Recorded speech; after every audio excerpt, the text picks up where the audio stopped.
Okay, I think I'm ready to unmute myself now. I think I have, for once in my life, actually set up everything before the stream. I think.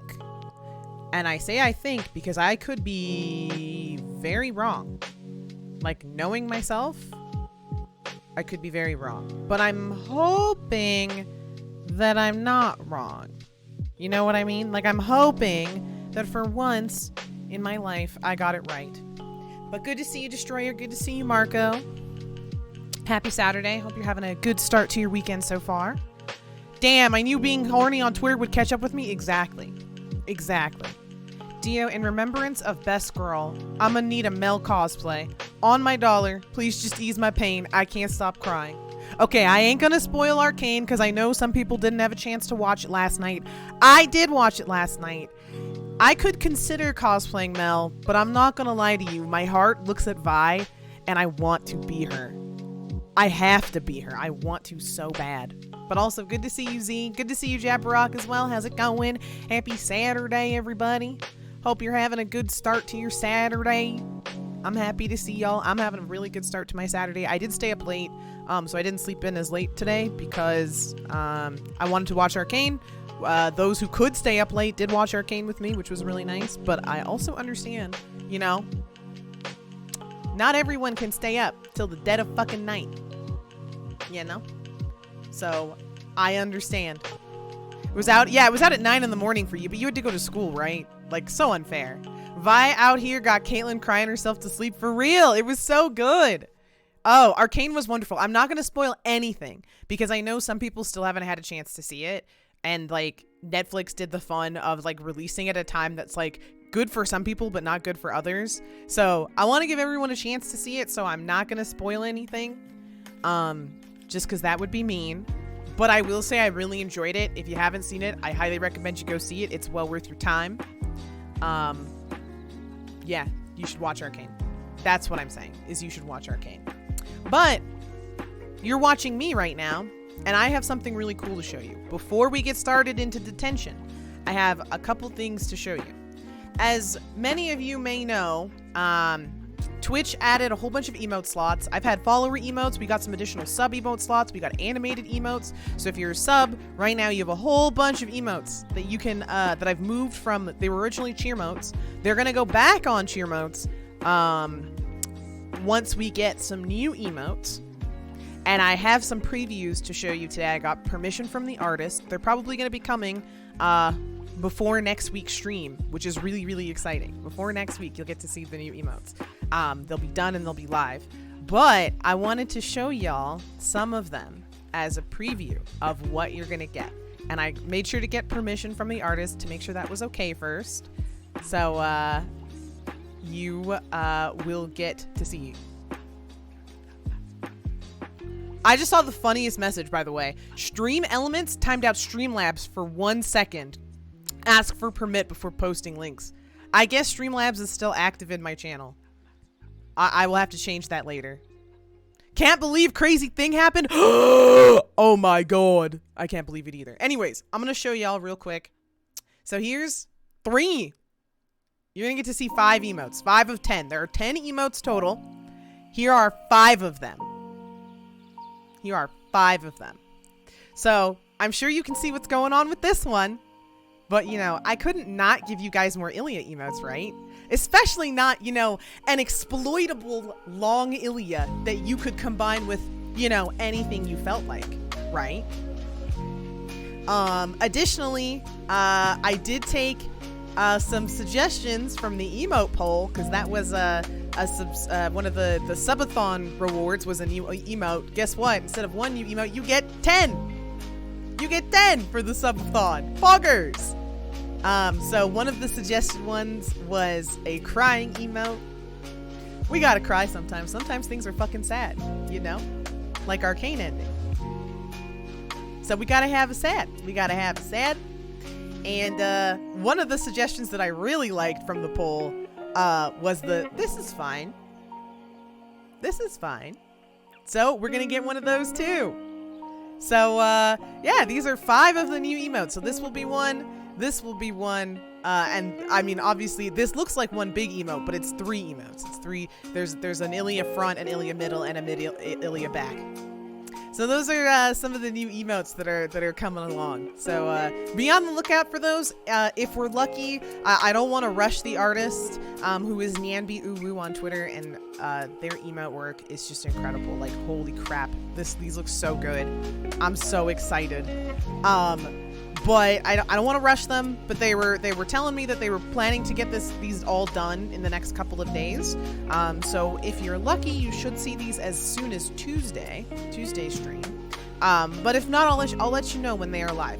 You know, so be on the lookout. They're coming very, very soon. But I wanted to share them with everyone, so you know that they're coming, because the follower slots are still empty, and I promise I'm not trying to throw followers under the bus. I just got to get the emotes made first, you know? Did I get my own emote? Yeah, yours will be the tier 3 Marco. You will have the tier 3 Marco emote. I don't know. I'm going to draw it myself. I don't know what it's going to be, but I'm going to draw it myself. Don't you worry. Yeah, it'll be just like your pig. This rich pig. It will be just like these. It'll be just like those. So it'll be great. You'll get to make a whole body. It'll be wonderful. So those are coming up soon. I hope y'all are excited for that, because I am very excited for that. But that being said, we're actually going to switch gears here real quickly, and I'm just going to pause the music, because we're actually here today to play a video game, not just look at emotes. We're here today to continue playing Detention. Yep, we're continuing. Hi, Bebop. Good to see you, B. How's it going? Actually huge. Then I can be there even if I'm not. Exactly. You can be, I don't know what the fuck the tier 3 emote will be, but it will be Marco in some way, shape, or form. Oh, you remember this game? You've played this game? I have not, until today, or until Thursday, I had not played this game, but it's been sitting in my Steam 2 playlist. I actually have I have a folder of like Steam games that I promised myself I'm going to play on stream, and this was like at the top of it, and I was like, okay, I didn't play any horror games in October because I was going through some shit, and also we had the subathon on my birthday, and I was just like, I'm too busy planning this to make time for a variety game, but I was like, I'm gonna do it now. I'm gonna get it done. I'm gonna play it now. And yeah, it is super scary. We already have screen clips of the Deophest, so you know, now we're just gonna make more. For those who were not here on the Thursday stream or haven't had a chance to check out the VOD, I'll give you a summary of this game. This is a side-scrolling horror game that takes place in a Taiwanese school. I have not figured out yeah, and I also had the fucking crazy sneeze that like took me across the fucking multiverse. But this is a game. It takes place in a Taiwanese school. I'm not sure what year exactly, because I'm not super familiar with Taiwanese history, but this is taking place at a time where Taiwan was at war historically with mainland China, and so there is a lot of story elements themed around that in this story, and there's a lot of character drama and character horror, and we'll hit the continue, and I'll let you know where we left off. So I believe we left off in the room where we're seeing our main character. We're seeing kind of the relationship unfold between her parents. So we've seen our main character. This is our main character here, and it's just kind of like a clicking scroll through game. We've seen our main character do some sort of sacrifice to sacrifice a classmate. We've seen, due to some political reasons, we've shot to death one of our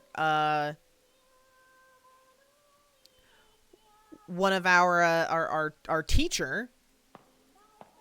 And let me know if the music, I think the music's a good volume, but let me know if I need to turn the game up a little bit. You let me know, because I will turn it up so you guys can all hear.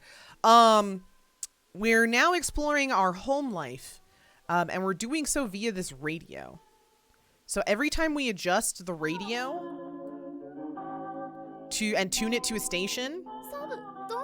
Right! High less than 333. Oh my gosh, I love you so much too, Ray. Thank you so much for the tier 1, 2 months in a row, and on a 2-month streak. Thank you so much for the support. Good to see you, darling. How's it going? Happy Saturday. Good to see you. So we have a paper plane. I think we're supposed to put this on the teacher's desk. Because basically, every time we tune this radio, we go to a different room. And so in traversing this room, we kind of learned that our parents are fighting. At one point, our dad starts coming home drunk. He's cheating on our mom. We're confiding all of our worries and fears into our teacher at school. I'm sad to hear that you're feeling awful, but I'm glad that you're here. I'm glad that you're here, and I'm glad that you're better off now. Oh yeah, and so we had to go through this terrifying room where there's photos of our parents. Oh, it's so fucking spooky. Like, the sound design in this game is incredible. It's so scary. Oh! This room is different now. It wasn't like this before. This is different. Whoa, it changed. Now that we've got the paper plane. Can I look out the window? I can't. Uh-oh. Am I supposed to just put the paper plane on the desk? Interesting that it's like raining ash almost. That's kind of scary. This doesn't do anything. It really doesn't? What if I put it on this one? This doesn't do anything. Okay, it's supposed to go here though.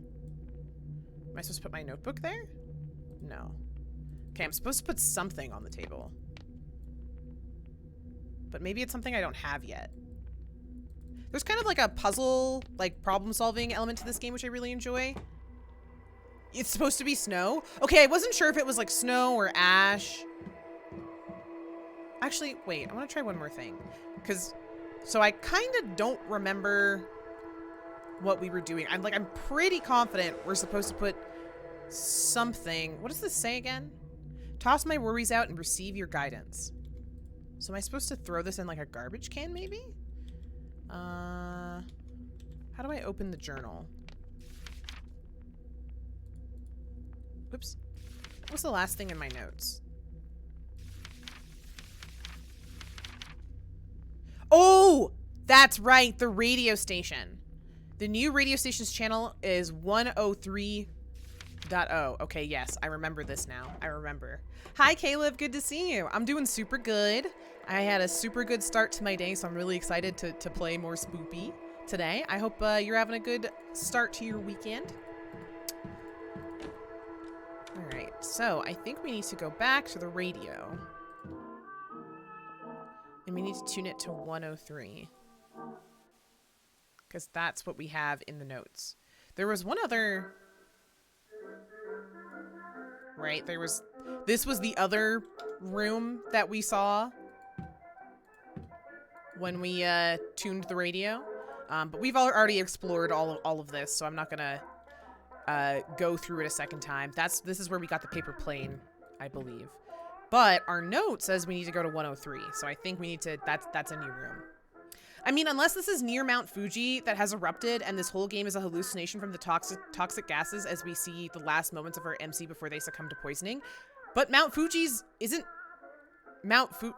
What? Mount Fuji's in Japan.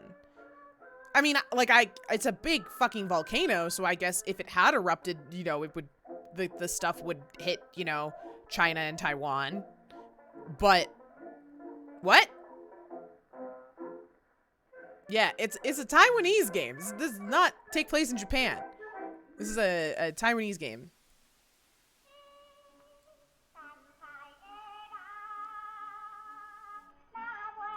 All right. 103. Oh, and look at this. We have a new room. New room. So this is... Whoa! Alright, back again with the mirror imagery.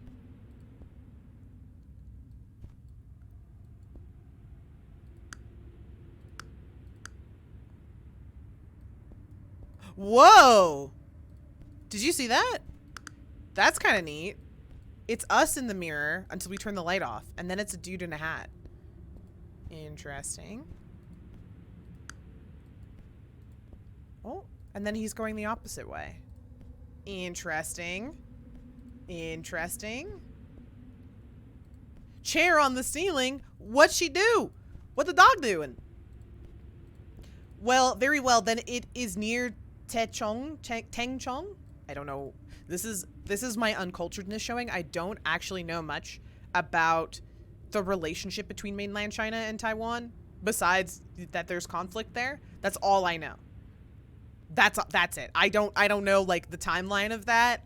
So this is like a learning and cultural experience for me, as much as it is a spooky game to you. This feels like more what would happen if I tried to program a reflection in a game. Okay, fair. Fair. Now what happens if I turn this one off? Nothing. Nobody. And this one, myself. Nothing. Oh, there's a fucking spook coming up.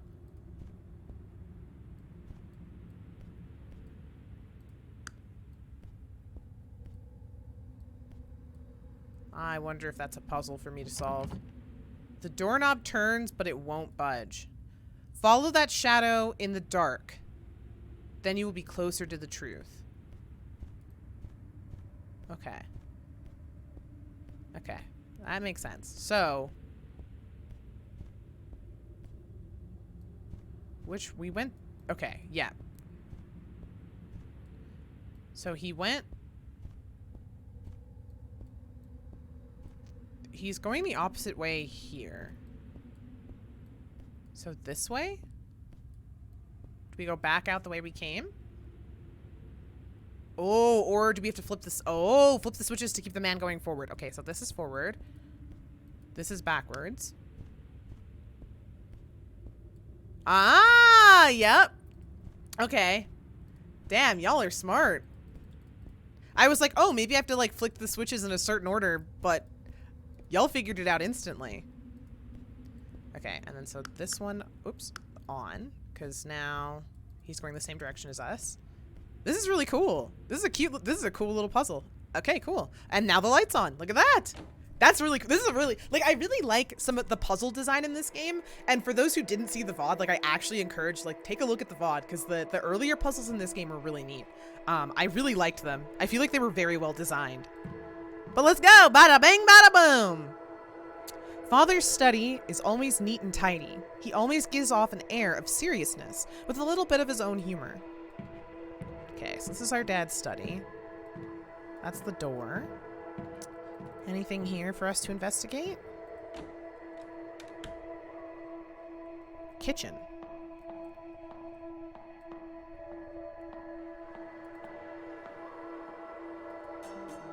We've got a coin.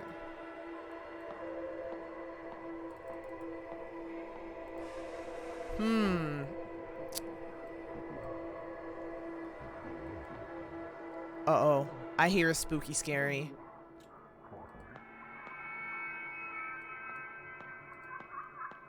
I hear a very spooky scary. It's a theater ticket counter.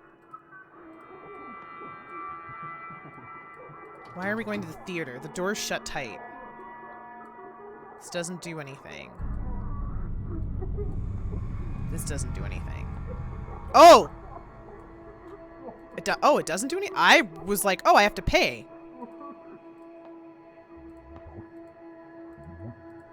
Oh, you definitely haven't gone to the shed yet? Uh-oh. Uh-oh. I don't like the sound of that. The shed? I don't like that. That's... Oh, is that... Okay. Okay. So we have a coin, and we have a paper plane. My naive assumption was, oh, I have to pay at the ticket counter, but maybe not.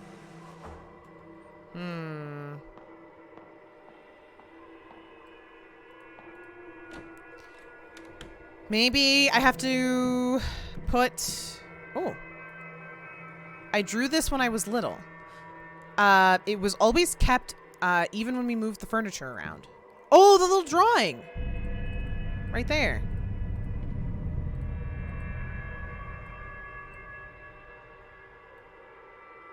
Doesn't look like we can put that... Oh. in the garbage. Doesn't do anything. Okay.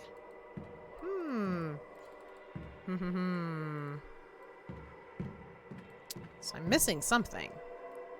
I have to put something in the garbage. See, oops, I didn't mean to click that.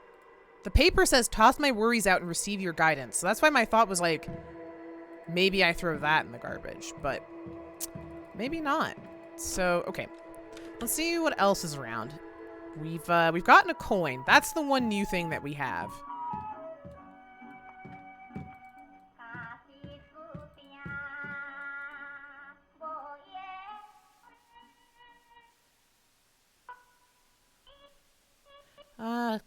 There's one other thing I want to check.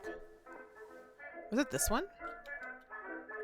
Maybe you throw it out of a window? Honestly, that's a good idea. Like, I'm thinking that too, but I'm trying to think of where I saw a window that was open. Also, Dio, can I say, looking good today? Like, looking real hot? Like, the new hairstyle fits you? Oh my gosh, thank you, Z. I appreciate that. I'm sure you're looking mighty fine yourself. Like, let's go check some of these other rooms, because I can't remember what I saw here. Okay, I can't interact with the light switch. And this was our dad. Needles, time to get high. Exactly, right? Okay, no. This was the room with the clocks, which we solved already. I think this was what gave us the plane. My mascara running. I've been crying over Mel. I look horrible. You know, but there's something uniquely beautiful and sexy about crying. I thought like mascara running. Like, let's be real. There is something uniquely. Oh, the other room was a different room. Okay, my bad. I thought I had come to this room already. Oh. I confused two rooms. I thought I had been to this room already. The feminine urge to ruin your eyeliner with tears. Exactly. Oh, that doesn't do anything either. Oh, shit. I thought for sure this was where that was gonna go. Damn. I was actually convinced. I don't know. Like, we have this desk that we can't interact with. Maybe, oh, do I need to maybe put my notebook on it? No, okay. You don't gotta be femme to have poppin' mascara. Exactly. Mascara is for anybody. And the crying with your mascara running look is for everybody. Anybody can do it. But, you know, at the same time, if you don't enjoy mascara, that's also okay. But yeah, we got you, cutie. If you want to wear mascara, be you and wear that mascara. Pop off. So it wasn't this room. Maybe...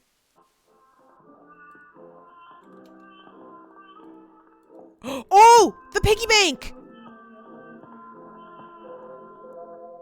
Oh my god. The piggy bank. I've totally forgot about it. That's where the coin goes. That makes perfect sense. This is why this is the best chat. Oh, I'm so glad. Listen, we support individuals doing whatever the fuck you want to do. You want to wear mascara? Wear mascara. Or be like Ember Ushi and literally have the most beautiful lashes ever naturally. Like, it's literally not fair. If y'all haven't seen Ember, Ember has the most gorgeous lashes. It's crazy. I would do anything. I would rip every single eyelash out of Ember Ushi's face and put it on my own face if I could. Because they're so luscious. It's not fair.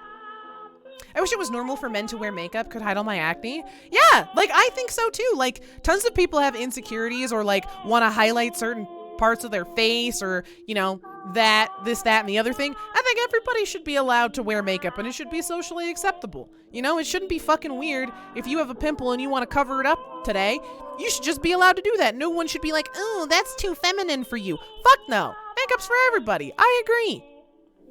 It is a lot more masculine cis male people are wearing makeup than society lets on. Yeah, that's true. A lot of men, especially like in performance, will wear concealer and foundation, but it's very subtle and it's intentionally like a you don't talk about it type of thing. It's like, yeah, you're allowed to wear it, but you can't like be too over the top and you can't admit that you're doing it. And I'm like, no, just wear it. Let people wear it and talk about it if it makes them feel good. If I use makeup, it would be to hide my massive bags. Valid as fuck. I do that too. I wear very minimal makeup. Like as much as I like the pretty colors, I just don't have the skill to do things like really cool. Like I'll do eyeliner looks because those are fun. But I don't have the skill to do like super fancy like eyeshadow. Like I usually, all my palettes, all my eyeshadow are like neutral colors because I like to like kind of just keep a very, I like a very natural look, and that's what I'm most skilled at doing on my own face. But you know, you can be like me. The bags under my eyes were designer. True. They're the big dollar bags. So true. Actually relatable. Okay, so we put the coin in the bank. Now what?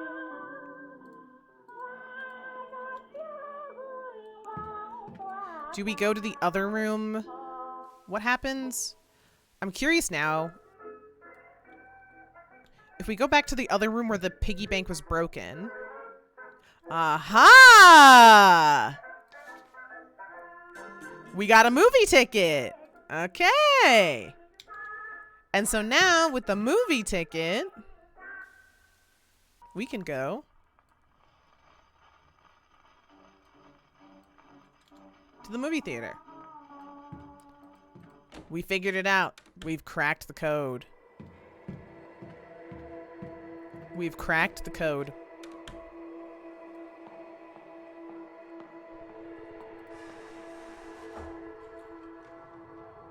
Whoa!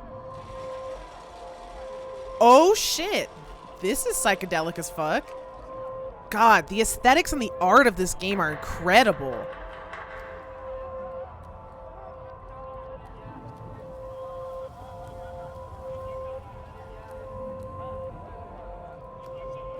Oh, this is still the movie theater. Whoa. That's so wild. So this is a post box. Pig head, which is actually very tasty if you've never had it.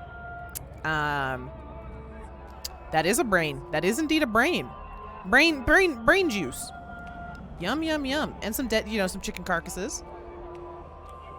Oh, okay, here's what we do. Hold on a sec. I gotta get the fuck. How do I get Streamlabs out of here? How do I?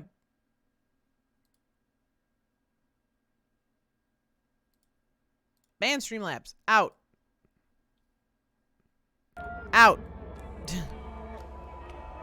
Oh. Although the Stream Elements command is fucked, but I'll fix it later.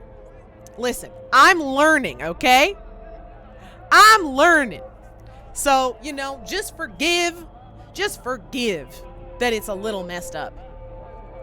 Personally, while I would never wear makeup as a man, I think it's weird, as I think it's weird for any man to do it. You know what? You do you. Who am I tell you to live your life? Exactly. Like, if for you, it just doesn't work, it doesn't work, And there's nothing wrong with just being like, this doesn't work for me. It just doesn't work for me.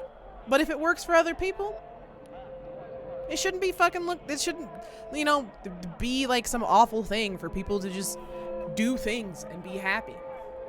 I agree. Big agree. Like, I'm all for, things should not be prescribed by gender. Not even your gender should be prescribed by gender. You should do what feels right for you. I also found out the hard way that Stream Elements does commands the hard way.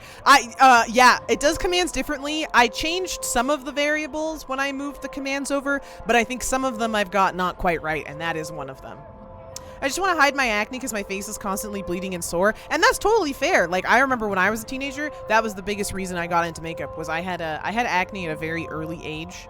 I started really getting acne and like really getting like very noticeable acne around age, I want to say like 10. And so when I was in middle school, that's when I first started like trying to wear powder and stuff, to cover it up. Shouldn't you not wear makeup over acne? So yes, but you can get there is makeup out there that is specifically designed to not further aggravate irritation on the skin, specifically for acne, and is specifically designed to not clog your pores, therefore causing more acne. So there is quote unquote like acne safe makeup. You definitely should not wear like a ton of makeup over acne all the time or any skin irritation, you know, like you should, you know, give your skin time to heal and what have you, and to breathe. But, you know, nothing wrong if it, especially if it helps your self-confidence and it helps you feel better, you know, to wear a little concealer over the spots that are bugging you the most and are super red and inflamed, you know, before you go out for your school day or your work day or whatever. Like, I know that that's something that I used to do, and it's something that I, you know, it made me feel better. It made me feel a lot less self-conscious to not have like these, you know, this bright red stripe along my jawline, which is what it was for me. I had very hormonal acne, so my chin, and my cheeks and my jaw. Less self-confidence and more the pain of scratching something and then bleeding. Well, I mean, if you're scratching your acne, that you're gonna scratch it regardless of if you have makeup or not. I get a lot of metal shrapnel in my face, so they pop. Why are you getting metal? Hold on. Pause. Why are you getting metal shrapnel in your face? Is that not a bigger problem? Huh? Huh.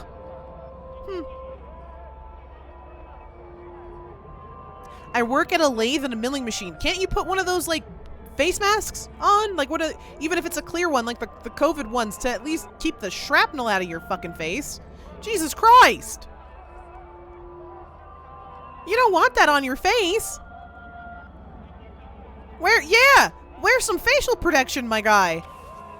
Protect that beautiful face of yours. Jesus. Puberty really hit different for everyone. I only really ever had growth spurting. Yeah, for me, I didn't really have much of like a growth spurt at all. Like, I did not have a growth spurt at all. I was kind of like, I was already kind of growing very steadily to be like a fairly tall person, and I just continued with that. You know, I didn't have like super massive hips or super big boobs.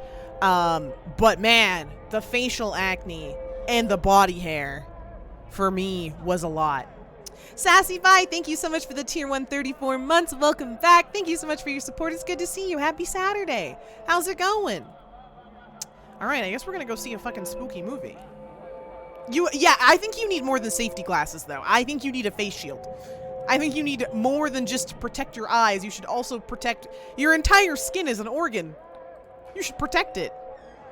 The issue is that a face mask will irritate my acne. Well, what about like a face shield? Like a one of the forehead shields. You know what I mean? I don't have a. I think they're just called face shields, like the clear ones. The clear ones. Oh shit! Are we gonna watch a movie with Dad? I kind of wish there was. The only thing I do wish is I wish there were subtitles for the background stuff, because I don't speak any Chinese dialect. Oh? What? Hello? Isn't that our dad?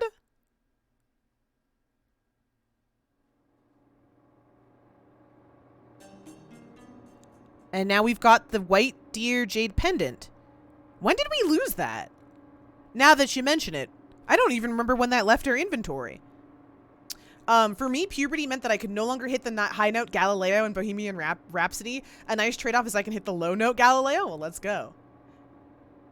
It doesn't touch your face, but the plastic will melt and get scratched. Aren't there? There have to be ones designed for working. Like what about like a welder's face shield? Right? Yeah, okay, B just said the same thing, like a welder's mask.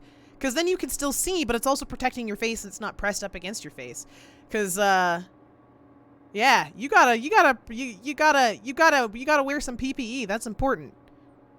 PPE, good for your skin and for your livelihood.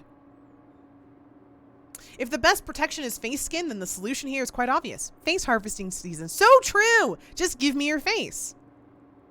I mean, they do have lower visibility, but they have enough. I mean, welders use them.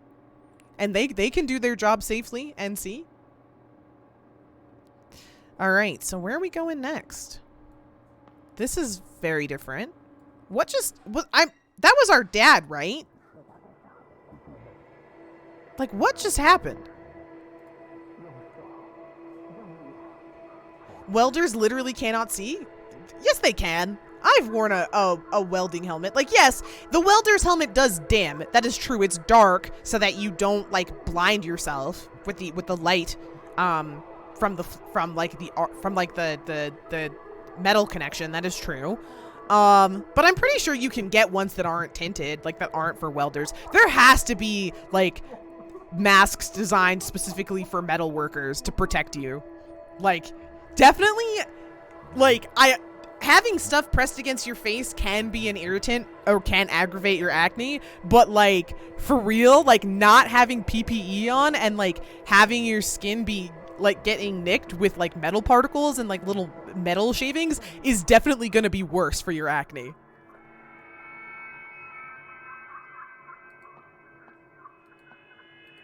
I don't know what this girl is going through with her dad and shit, but she should not have gotten in trouble and then she wouldn't be in detention. So true. Also, good to see you, Ori. I think you were saying something about Arcane earlier, and yeah, I also want the joy back in my life. I won't share any spoilers though, because I know some people haven't seen it. But yeah, I don't know what's going on. I know that this girl's dad was. Oh. I don't think that was her dad. I think that was her teacher. I think that was the teacher. Oh shit. Wait a second. I don't think that was her dad. That was her teacher. Oh fuck.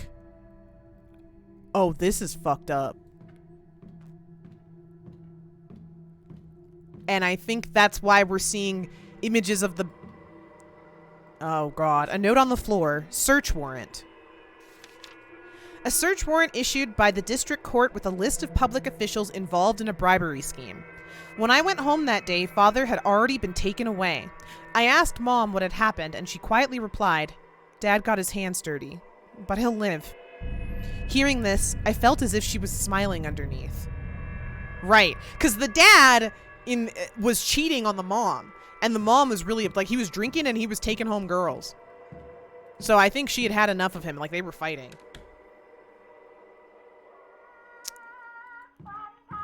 Well, this was not here before.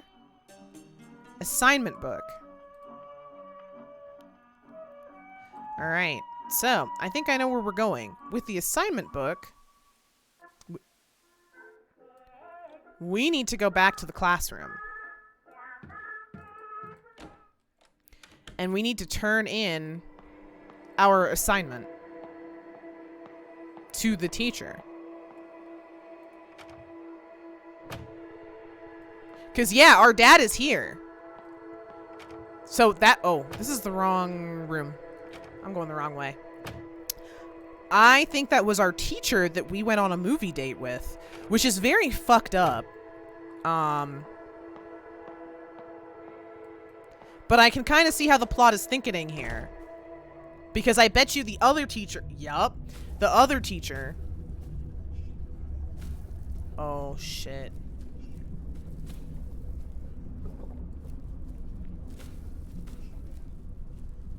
Uh-oh. I bet you the other teacher, the one that we killed, the one that we shot, probably caught us. Alongside the we're the rat. Like, I think that's what this is. Like, this all just ties down to we ratted out our student, our fellow student who was part of the rebellion. We ratted out on our teacher who was engaging in an illicit relationship with a student, us, and we ratted out our dad who was participating in bribery. I think we are the snitch, and like that's what this is about. Oh.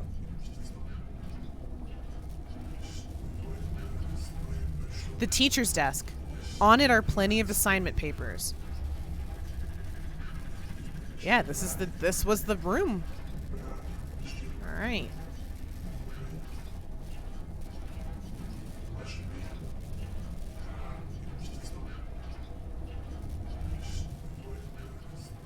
Yep, that was our teacher. Miss Fang. The counseling process is near its end. Oh, even worse, he was our counselor too. I'm glad you're back on track, and hopefully won't be needing me anytime soon. If there isn't anything else, you should return to class now. I still have plenty of assignments to look at.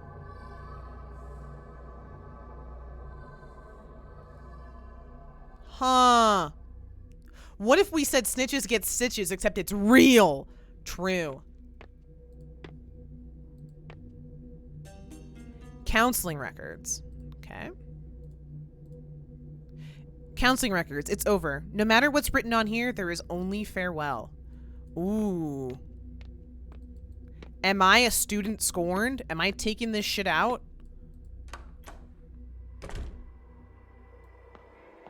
Yep. Okay, I think that's what's happening. I think that's what we need. I think that's what we... This is different. We were taken to a different room. That wasn't like that before. That was not unlocked before. Okay, wait. I want to check something. Oh. It's all static now. Whoa. This is different. This was not like this before. This door was locked before. Whoa. Oh my god. Okay, that's me. True.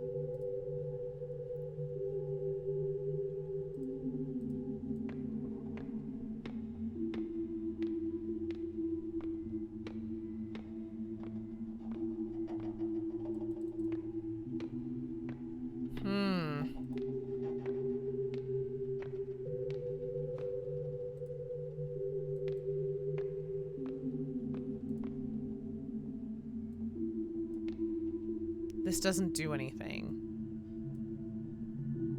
Oh, giving her my paper plane. A glass cup of nauseating color, overflowing with the stench of human corruption. Plates and cups clash against the walls as Father's voice roared through the halls. After a series of curses seething, all that's left is Mother's weeping. Our family was once sweet together, healthy and caring when we gathered. And now, every night, a restless sleep. Every morning, hard to wake. So it goes on day by day, the anguish digs ever deep. I was shattered into countless pieces, mirroring the crumbling of a familiar world.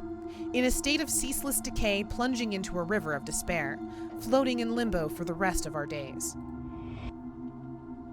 That was an interesting poem. Oh! Okay. If human corruption had a smell, what would the smell be? Cum. True. Very true. This doesn't do anything. The necklace? Yeah. Anticipating when we meet, footsteps ever quick and slight, roaming through a neon forest, strolling past the dazzling lights. I've become a little lark, brushing past the pretty flowers, chasing all the playful butterflies, I glide merrily by your side. I've been an actor in our play, long before the curtain's risen. Being held is ever comforting, longing for your love embracing, listening to your many whispers, feeling each other's tranquil breathing. Marco, thanks for the cat girl redeem. I hit the wrong button. Anya.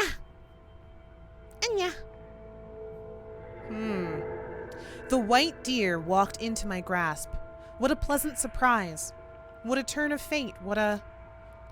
I want to keep this moment in my palms for eternity. Ooh. And now on the bed. So lastly, the counseling record. Feels bad, ordered a cat girl and got a yandere. Unlucky. Ooh, thank you for the hydrate. I have a cup of water next to me, nice and cold from the fridge.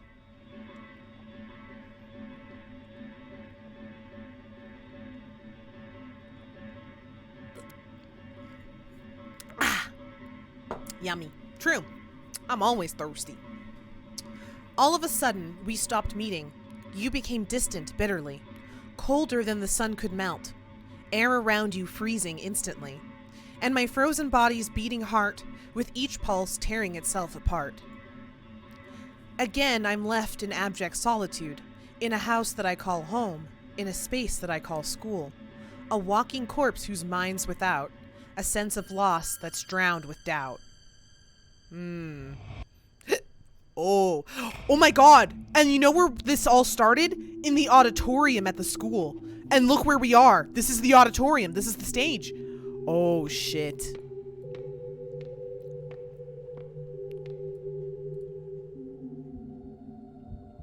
Uh-oh. Yin. Chang Ming Hui. We need to talk about this. I don't think I read that name right. I'm sorry. Miss Yin, it's not necessary to raise your voice like that. Why can't I? What were you thinking? Going after a child like that? Yep, the teacher caught us. Yep.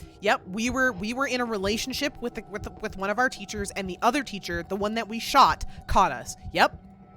Child? I was already studying abroad at her age. She's old enough to know what she wants. So what now? Will you lead her down this forbidden path? She only needs a push in the right direction, not for you to wrap your arms around her. This is our private matter. It's none of your business. How is it not? You're stuck in your little romance. Did you forget about us? Oh, shit. Oh, wait a second. Is this a love We were already in the same boat. Don't you forget.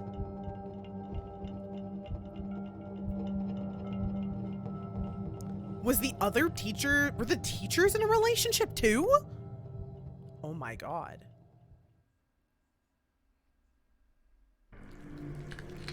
Oh.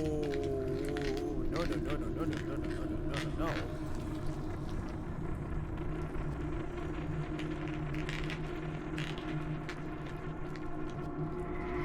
I see.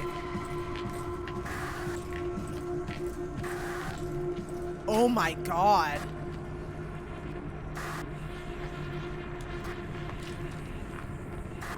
Blood on your hands. What did you do? What did you do out of jealousy? Oh my god. Did you throw all these people under the bus? Oh my god, I think we did.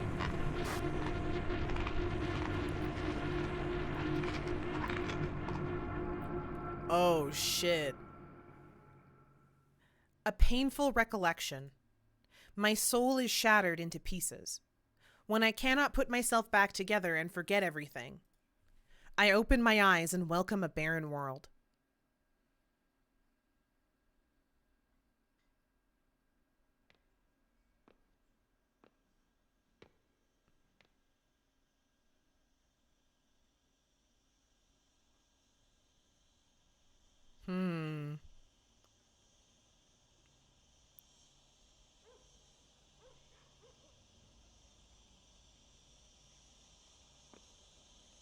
Whoa.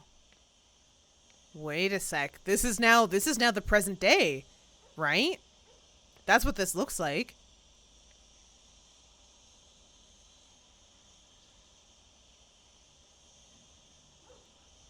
And here we are as a ghost of a time past.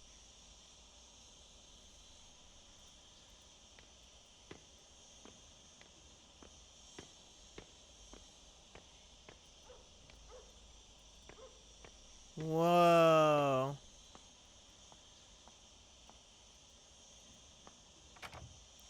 And now the auditorium looks completely different.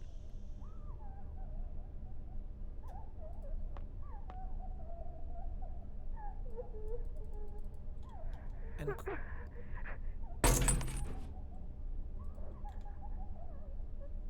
what the fuck was that?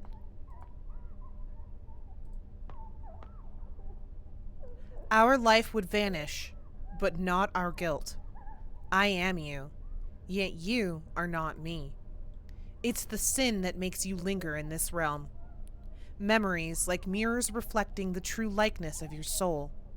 In a world full of pain and suffering, Fang Rei Shin, what do you fear the most? Losing family, losing my life, or losing myself? Whoa.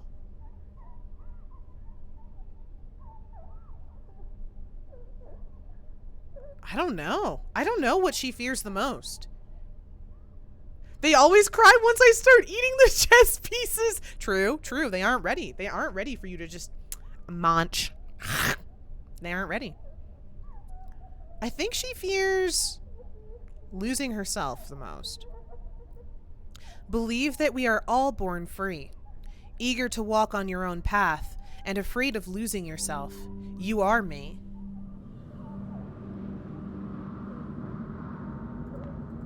Whoa.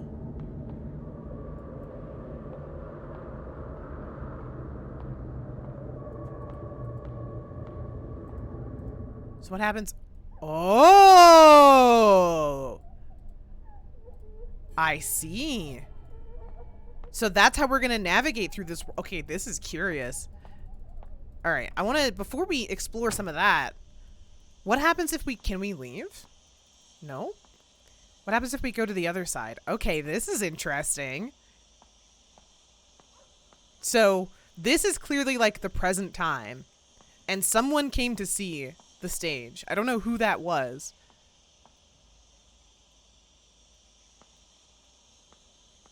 Whoa. Okay, this is kind of neat. So we're going to have to traverse through the past. That's really cool.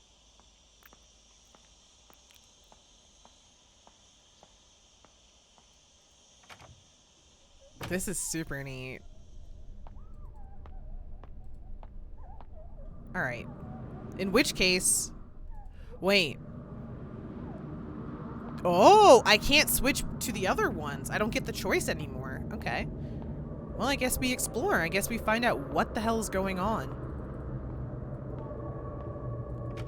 Whoa.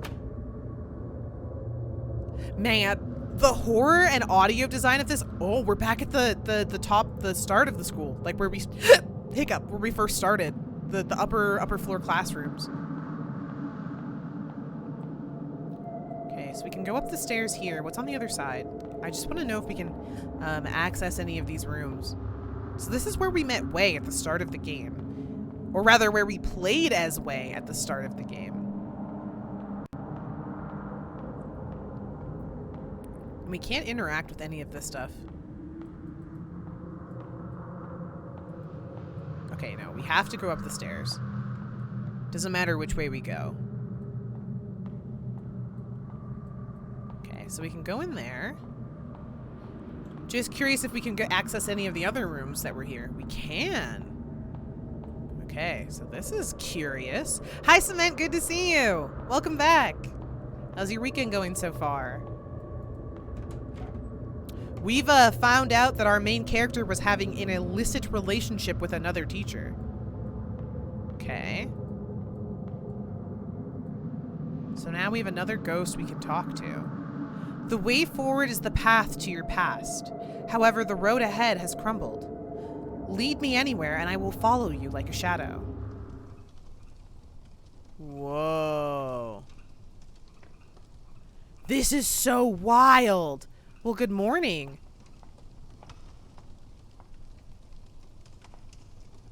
What the fuck? The door handle is broken. I can't get in. Oh, this is so neat. Yeah, someone did a number on this school. Like, it has fallen into absolute decay. So we can't go up. We can go down.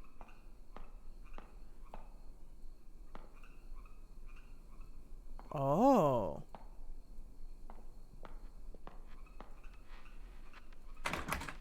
Can't open this door. The sliding door is wrapped in barbed wire. Can't open the door. This is so spooky. Feels comparable to my current apartment. Oh, that feels bad. Jeez. So what happens on what's on the downstairs then? I'm curious.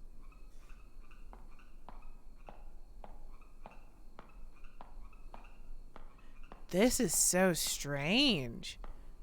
I wonder what's going, like we're in the past and the present. Like it's clear that, I mean, we're a ghost of,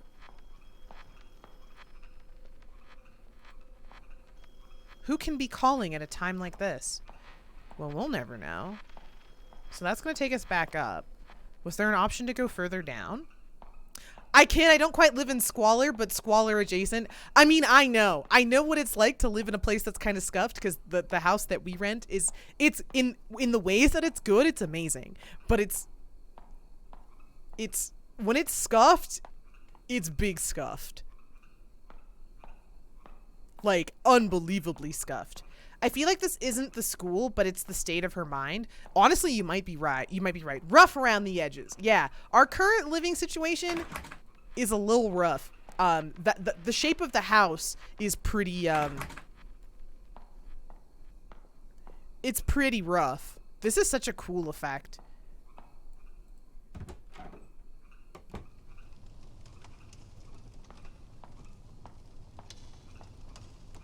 So there's nothing to investigate here. Yet. So we can't go that way. Just yet. But we were able to go over here. Wait, it felt like your shadow was following you outside? She was! So that's why I'm wondering, like, if there's a way to, like, interact with her otherwise. Oh, wait, I couldn't go into any of these rooms, right? Oh, I can't go into this one. Okay, this door is locked by an unknown force. But yes, it was definitely following us. So I was like, oh, maybe there's a way to interact with it on the other side of the hallway to cross the gap. But it didn't seem like it, but I could be wrong. However, this is open, and it wasn't open in the other area. Like, in the other side. Oh, who was that? That was the guy we saw at the start, but who is that? The bonfire of hope is almost depleted, diminishing in the wind. Basement. Okay. Some of the book contents might conflict with your everyday thoughts. But this material will help you engage in reflective and independent thinking. Well, let's call it a day. I do want to remind you all again to never mention the book club to anyone else. For that might put yourself and others in great danger. Right, because we're reading contraband. And Wei, I'd like to ask you for a favor. Right, the student. The other student. Yes, Miss Yin. Is it about these new books? I've already given the list to Mr. Chang. He said the shipping company won't help us anymore, but he'll figure something out. The government is enforcing restrictions on all imports. Soon, the book club might come to an end. Miss Yin, why are things like this? I'm sorry, Wei. There's nothing I can do either. Oh, just one more thing before you go. Mr. Chang never brought us any of those books in the first place, right? Ha! I know I can always count on you. Alright. We definitely ratted on all these people. And it was out of... We were dating the teacher, and we were mad that another teacher interviewed, and so we just got a bunch of people killed over it. But yeah, first rule of book club is to never talk about book club. Clipping. Blacklisted to return home from burial. Half a century in exile, blacklisted to return home for burial. During the period of martial law, Miss Yin Si-han was a wanted political fugitive. She was lucky to evade arrest and left the country only to be blacklisted. She traveled the world fighting for human rights and freedom of expression, but unfortunately died of lung cancer at age 50. Oh, so we didn't actually kill her with a gun. We wanted to, but we didn't actually. Her last wish was to be able to return to her hometown. Now this wish can be achieved with the lifting of martial law.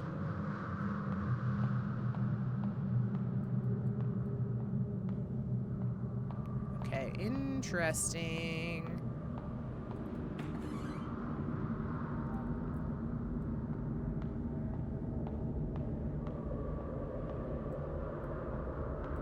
Interesting. So, I think that was all we saw. So I wonder if we have to interact with our spooky self once again.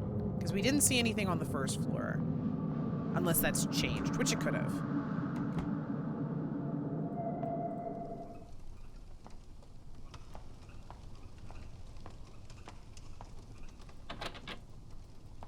See, but we can't go out this way, so I'm wondering if we have to interact somehow.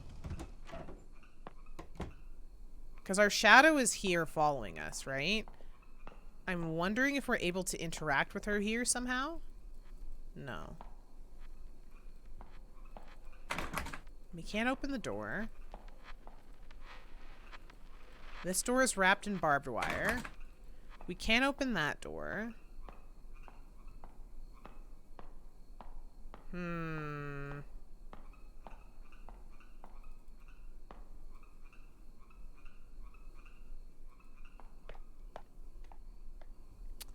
I wonder... What am I missing here?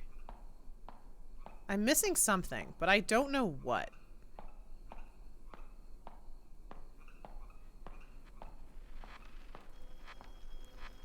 And then there's the phone call, which we can't engage in.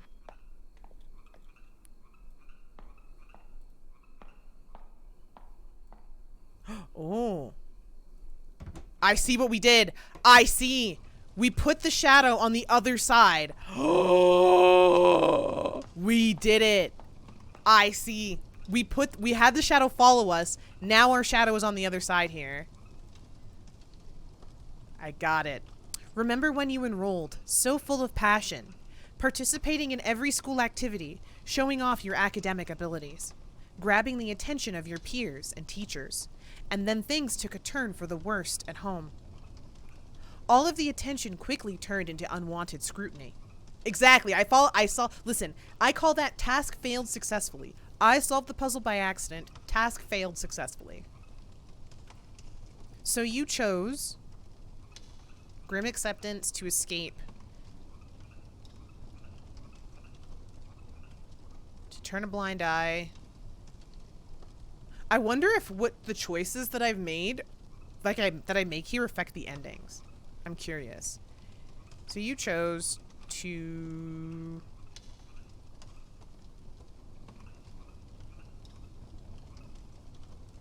grim acceptance.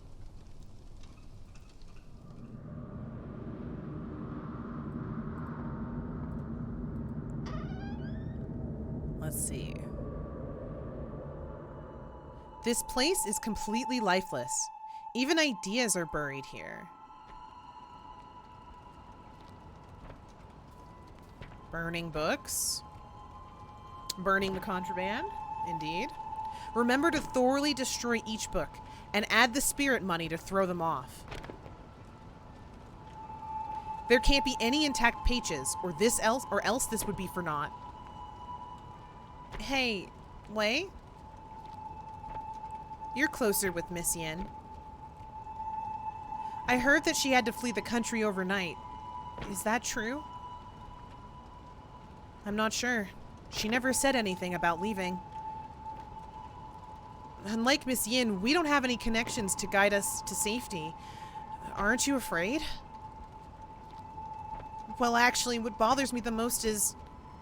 Do you know how the reading list got leaked out? Stop asking questions. I am as clueless as you. I know how it got out. He talked to us, and he tried to invite us to book club, and we ratted him out. Also, good to see you, Taika. Let's just hurry up and finish this. We don't want to get caught. Fuck. 5 a.m. right now? Well, good morning. A written verdict from court. A torn piece of the verdict. Chang Ming-hee, district-level educator, is found guilty with students Wei and others of collusion with communist forces. Chang Ming-hee is to be put to death after the court's ruling. Wei Chung-ting pleads guilty to affiliation with communist forces. Reading of prohibited texts with rebellious and corrupt thoughts. Will be sentenced to 15 years jail time. Holy fuck. They got fucked.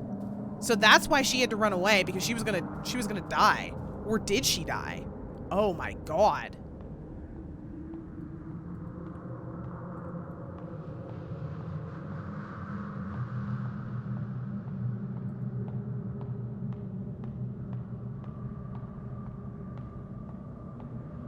Shit.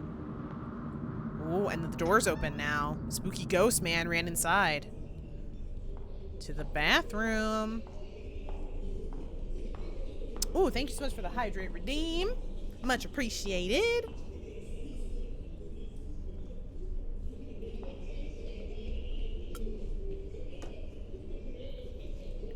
I know, this game might improve your social credit score. True. True. The door is barred by a broom. There's a note on top of it. Snitcher. Yep. Remove the broom. Yes. We were the snitch.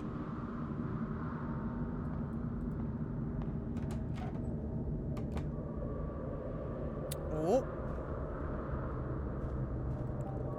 Uh-oh.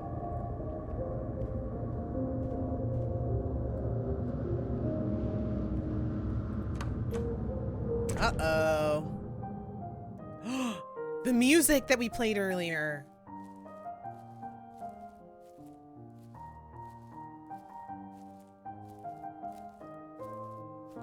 Oh.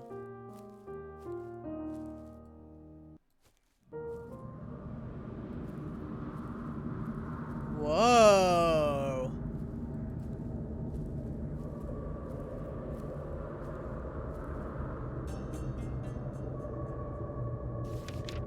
Note entry, excerpt. That time, in fear, forcing herself to breed hatred, who knew that she would take that leap and leave this world behind? Nary a last word because of fear, remorse. The reason remains undecided. I was left with a blur of confused thoughts spiraling through my mind. When I saw the sunlight again, things had changed drastically. My loved ones and teacher went to a higher place. She was buried in an unmarked grave, leaving me a decrepit man. Oh shit. Was that the other student?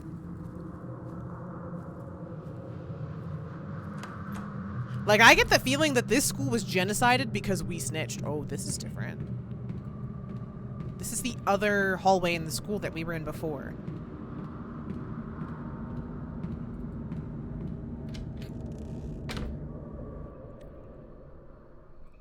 Alright, little save room.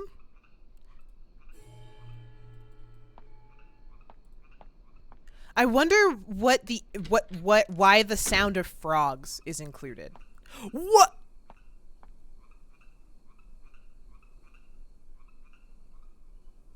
It's complete. Okay. Okay. And now we're back in the other building. There's a note on the cart. That was me earlier.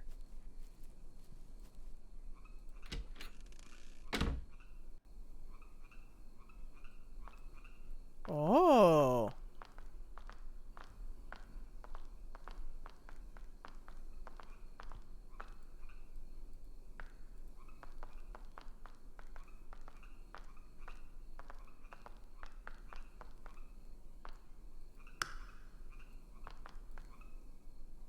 Huh? Ah, now I can talk with you.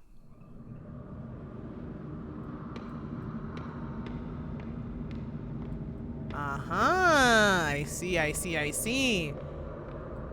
Okay, and this is how we...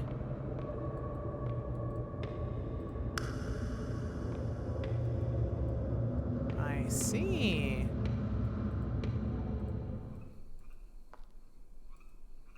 I get it. This is a neat little puzzle. We gotta bring our shadow to cross.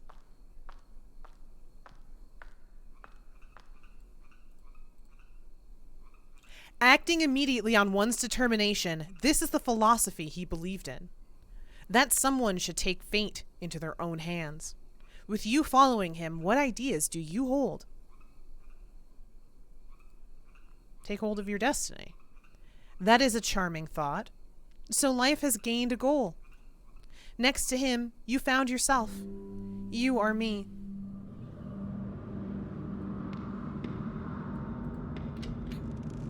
Interesting.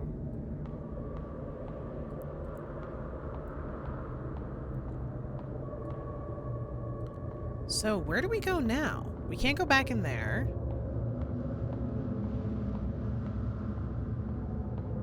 Very curious. We need a key to go up there.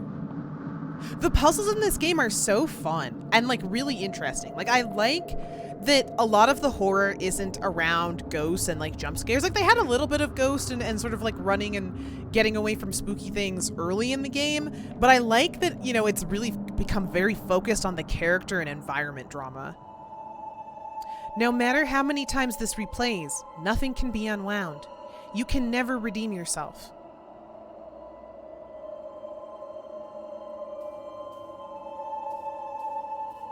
Uh-oh. This is us talking to the... Yeah, we snitched. And we got everyone killed. Instructor Bai, who was the previous military guy. He was like the military teacher. This is the book list I mentioned before. Yep. I found it on our teacher's desk. Miss Fong, the country appreciates your assistance. Yep. We ratted out the teacher, and we did it because we were pissed about the fact that she had discovered our relationship with the counselor.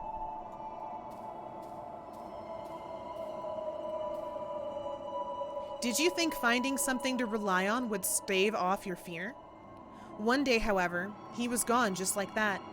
You've lost everything you can depend on. What choice will you make now? I bet, like, you try and take it all back. The instructor's sharp gaze was stifling. You steeled yourself and performed without hesitation. In that one moment, transforming into a pitiless patriot. Easier than you think, right? You are me. And I am you. Damn. When you make a really big fucking mistake and you cannot take it back.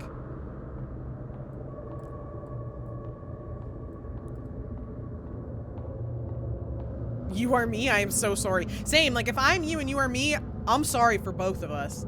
Cause damn, the grass really do be greener for both of us. Ooh, and now the door's open. Okay. This is the roof where we saw... This is where I jumped. This is where I, the player character, did a jump.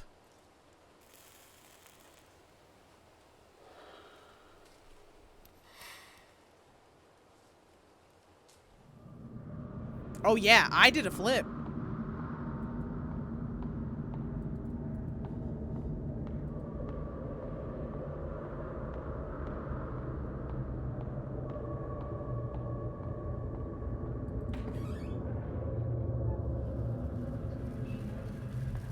Oh. Memories are like a mirror, reflecting the true likeness of your soul.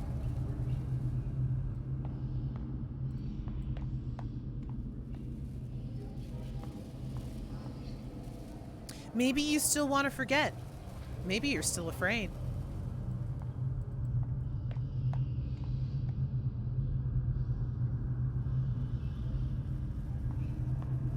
God, I love the environment art. It's so good. Facing your own aspirations, but not confessing to the truth. I am you. Yet you are not me.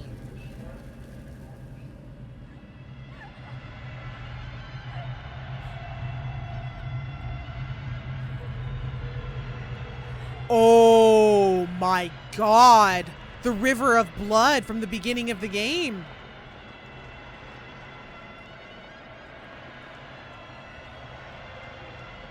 Oh my God. Constantly cycling over and over, with only the river Sanzu at the end of your journey. Wei, who we killed by ratting him out. Yet the knot of sin still lies unresolved. The bridge leading to Paramidia, the lies.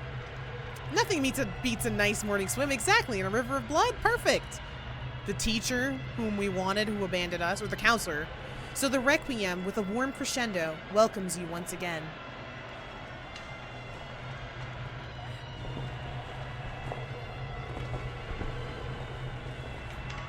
The lives that ended because of us, because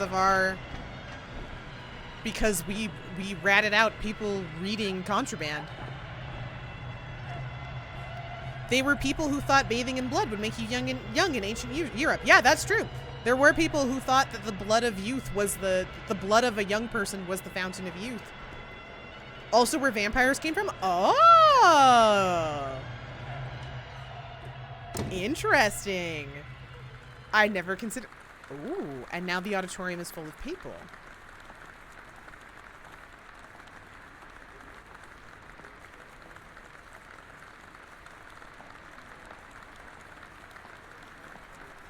Oh. Oh, no.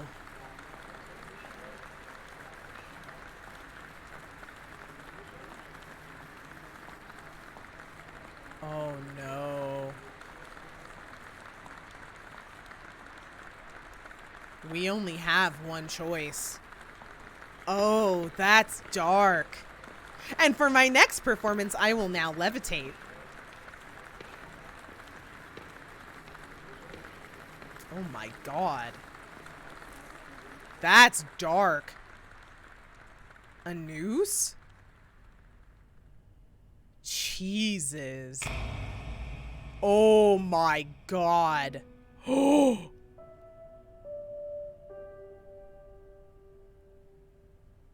I'm gonna have to do it myself? Jesus. That's heavy. Warning for suicide imagery.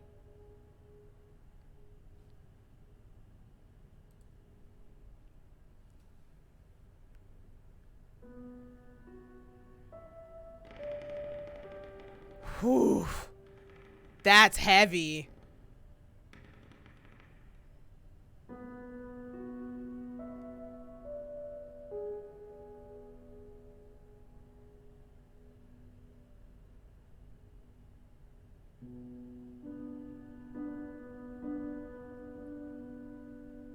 The guilt. The guilt. The feeling of guilt.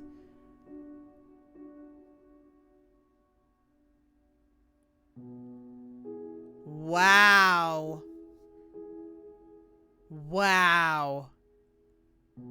That's an ending. Holy shit. Consumed by the feeling of guilt. You know, ultimately ends up ending her life.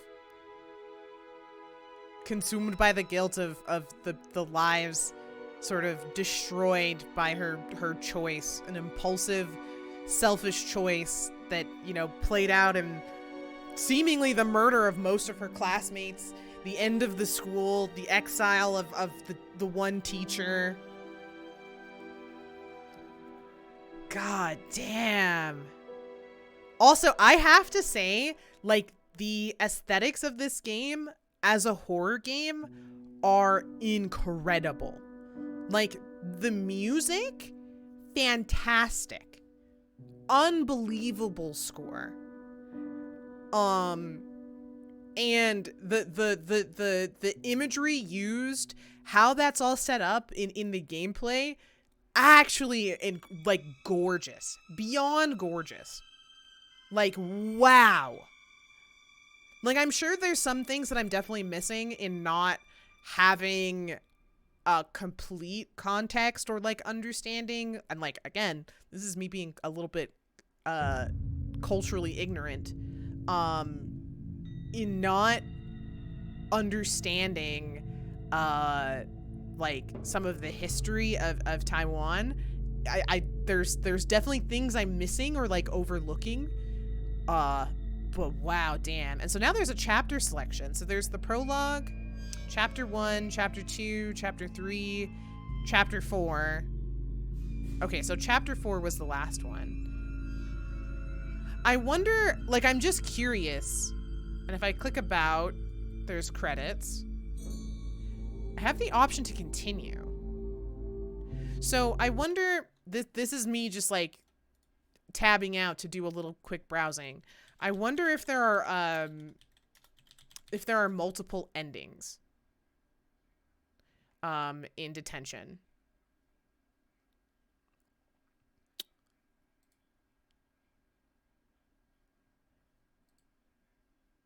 There are 2 endings. Okay.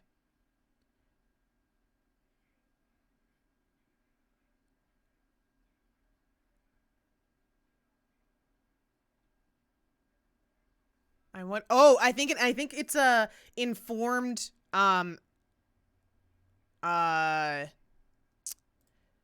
I'm just looking to see without the spoilers to understand what the difference is. Like, I don't know which ending I don't know which ending we got. So I'm trying to see there's a walkthrough. Okay, so you choose losing myself for the true ending.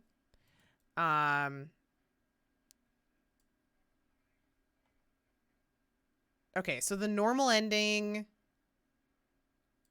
Okay, so we got the normal ending. So I guess what we can do is we can continue. We can do a continue and see the true ending. Because, yeah, I guess the ending is there's a normal ending, which is the one that we got, and then there's a true ending. So, I guess we'll continue from chapter 4. Like, if I press continue, I just want to see if going from continue will put us back at the start of chapter 4.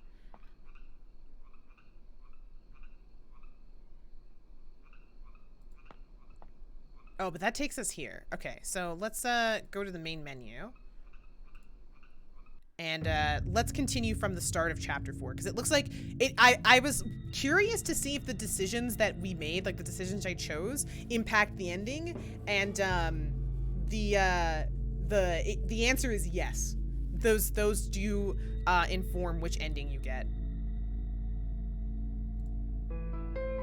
So we'll continue from chapter 4.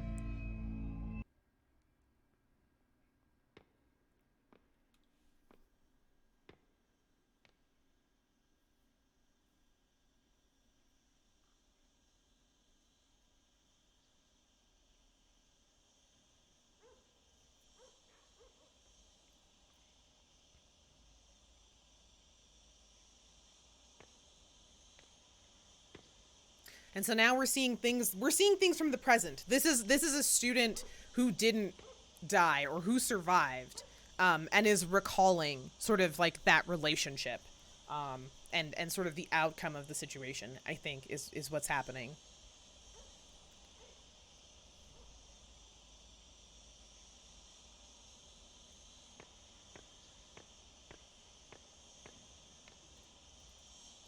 Oops. So now we got to go back down the stairs.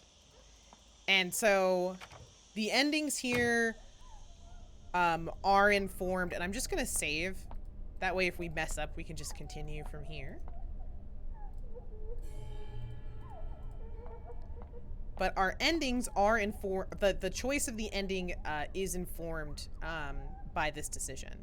So we were supposed to choose to get the true ending. We did. Sorry, I'm rubbing my eye. We did choose the correct option for the true ending. I'm trying not to read ahead into it because I don't want spoilers. Like, I wanna experience it. I do like the sort of like normal like default ending. I think like ending it on her regret and apparent suicide, in feeling the regret of the outcome. I think I really like that. Like, I think that's very fitting. So we were supposed to choose losing ourselves.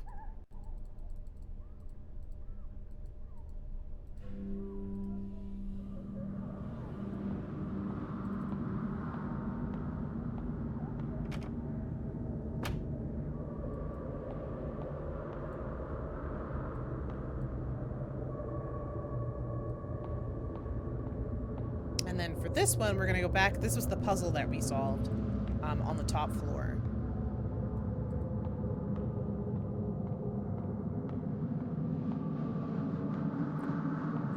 So this is really cool. I do like that there's kind of the option for... I didn't expect this kind of narrative game. Sometimes they have different endings, but like I usually find that they're not very impactful or like very different. I am kind of uniquely intrigued to see that this is a game with a different with a different narrative ending, depending on your choices in the final chapter. And I do like that that's informed by the final chapter, and you don't have to replay the entire game to get the different endings, because I think that means that like when if you choose to replay the game, you can replay the entire game experience without a goal in mind, and you can just kind of enjoy the experience of a second replay. And I think any good game deserves a second like playthrough at a different time, right? Like in the same way that like any good piece of media deserves to be watched, you know, a second time, right? Like any good show deserves to be watched a second time. Like I still need to do a second watch through of like the latest Arcane episodes. I'm really looking forward to doing that, because I'm sure there's, you know, little details or things that I didn't quite catch or like didn't quite pick up on or didn't really like focus on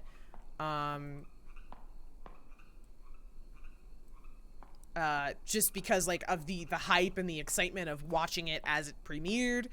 But you know, I think any good piece of media is worth sort of consuming twice. And this is a surprisingly like the team who put this together, like, wow, this is very well put together. You know, we never did get to go answer that phone the second time. So now we walk all the way back, and we're going to make another choice here. And I believe our true choice, the choice that we're supposed to make, is escape. So you're not supposed to answer this how you would answer this. You're supposed to answer this how the character that you've discovered would answer this. So we choose to escape. The world is immeasurably vast. There are... Oh, I guess that makes sense, because you know what? A big part of her character arc, especially early in the story, was talking about how she wanted to go abroad, and she wanted to leave this place, and she wanted to see, you know, the world and see different points of view, which makes it all the more painful that when she has a friend who is reading contraband import books, that she rats on them, stifling their chance to sort of explore the world and live peacefully, you know? Oh, good to see you. And yes, we are continuing Detention. We actually just finished it and got the normal ending, and so now we're playing through the final chapter a second time to get the true, or the true ending. The world is immeasurably vast. There is always a place to hide. You or me. Illegal books, minus 100 social credit. Well, that's what happened. This place is completely lifeless. Even ideas are buried here. Okay, right. And so now we walk up onto the two students whom we betrayed, and they are burning the books now, to try and, you know, obfuscate what's going on. So the good news is, you know, we didn't literally kill them, which is what I had originally been thinking. I thought we literally originally killed the students. We killed the teacher, but it's more that our actions and our choices, our choice to snitch, like as the character's choice to snitch, led to turmoil, and it led to turmoil and bloodshed and death. It led to Chang was sentenced to death. So the teacher whom we sort of ratted on was sentenced to death. Who was providing the books was sentenced to death. Was importing the books was sentenced to death. The female teacher who discovered our relationship which is how we found out about the book club, because she was the one running the book club. She had to flee the country and was only able to return after her death, so posthumously. And it seems like Wei, who we met and played as at the beginning of the game, he was the one who, I think he's the guy that we're seeing in the real world here, because he went to jail for 15 years. Doodle request. Ooh, Pogers. Dio should have an art stream soon. So true. We should. I do have a bunch of art that I need to work on. I will now make a doodle request. Draw Kuching embarrassed by her Rex Lapis idol stand. Okay, I am down for this, and I will keep this in the queue so that we can draw it, because I think that would be really cute. Kuching of her with her embarrassed amount of Rex Lapis idols. Yes, I agree. Okay. I just gotta tab out real quick to make sure I'm following the steps. After they finish, pick up... Oh, wait. Okay, wait. Oh, we have to go to the room with the book club. Okay. So we have to go back. We did watch this book club section here. So we see Wei going to the book club. We learn about the book club meeting.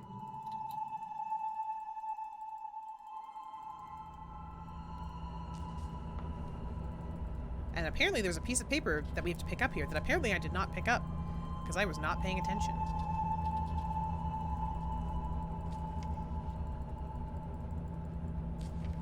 So it seems like, yeah, this is about the character's guilt for making, like the main character's guilt for making choices that led to the death and like the displacement of so many people. And we know she has one because if you get a high enough friendship with her, there's a story about her buying a Rex Lapis figurine for her collection while out shopping with her friends. That's so cute! That's such a cute little, like, character anecdote. Oh, there is a piece of paper here that I apparently didn't grab. Clipping, blacklisted to oh, I did pick this up. Right. I did pick this up the last time. Because this was the story about how the teacher, Miss Ying, did not get to return home until it was posthumous.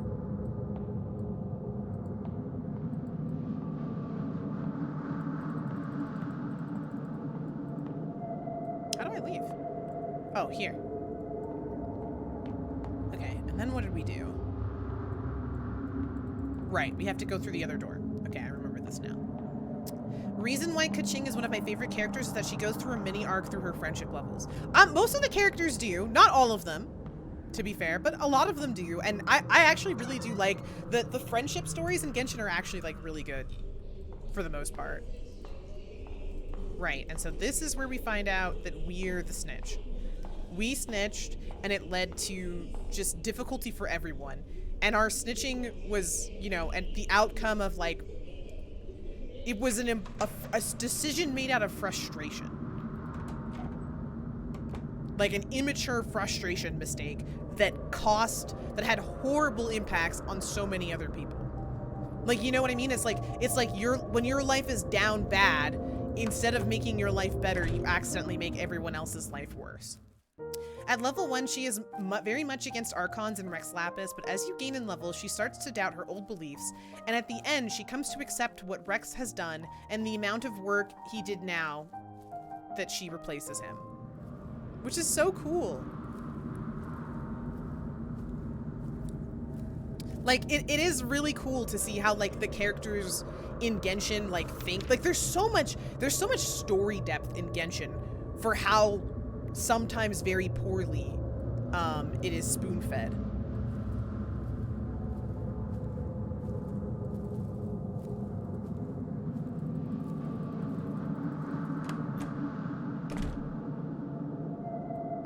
All right, and now we move on to the last choice.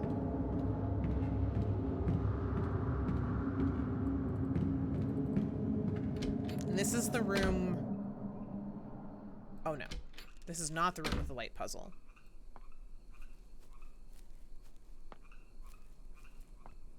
Yes, it is the room with the light puzzle. I'm crazy.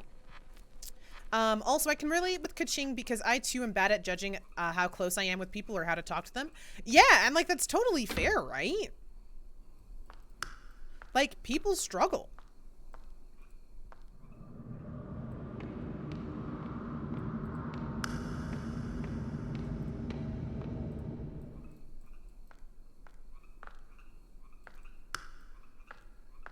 I have to be spoon-fed that they are my friend, or I will just see them as a classmate, coworker, which is fair because it's hard. Relationships are hard. It's hard to read people's feelings and their thoughts and stuff. So that's fair. I definitely struggle with it less. I've definitely learned how to be social and how to read emotions and like that kind of stuff. But, you know, it's not easy. It's not easy to learn. So I don't blame anybody for struggling with it. Especially if you can admit that you struggle with it, because it means you care. It means you have empathy. Like, you want to do right by people. It's just not easy to know what people need, you know? Acting immediately on one's determination, this is the philosophy he believed in, that someone should take fate into their own hands. With you following him, what ideas do you hold? I should have said, take hold of your destiny. That is a charming thought. So basically I answered one wrong, and that's why I didn't get the true ending. Oops. And now we go out this way. And then now we see where we ratted out the characters again.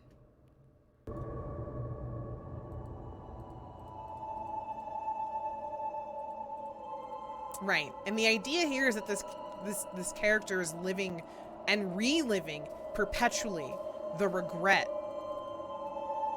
of doing this.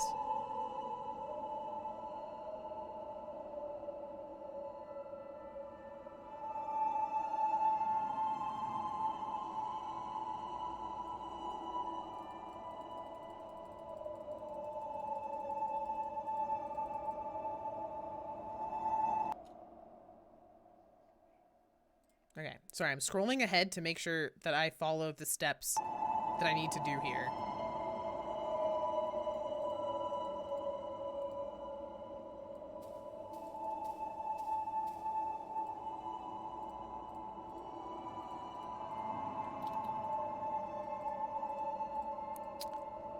Because I don't want to accidentally get the normal ending a second time. I want to see the other one. Oh, what was this one? This one is try to take them back for the true ending. So I really did pick all of the right options except for one. Good job, Deophest. I actually almost understood the character very correctly on the first playthrough, but I missed one question. One question. Unlucky. And so now, instead of seeing, I'm told from this walkthrough that I have open. On the bright side, we got to see the second ending. Exactly. We got to see the other ending. So, you know, it all works out in the end. We got to see both endings. And you know what? I would prefer to see the normal ending before the true ending. Like, I'm okay with seeing the normal ending first. So now we're going to go up here.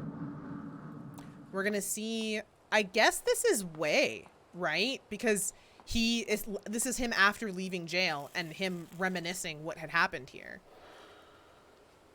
So now, instead of seeing our shadow in the hallway, I think we're supposed to see airplanes throwing away our worries, so to speak, on an airplane. Yeah, exactly. Rather get the bad first and then the good after. Yep, and so now there's an airplane. So we've got a yellowed paper plane.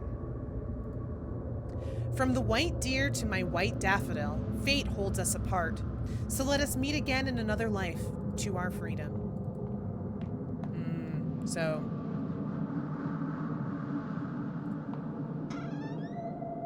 things are now different. Whoa. Open the door.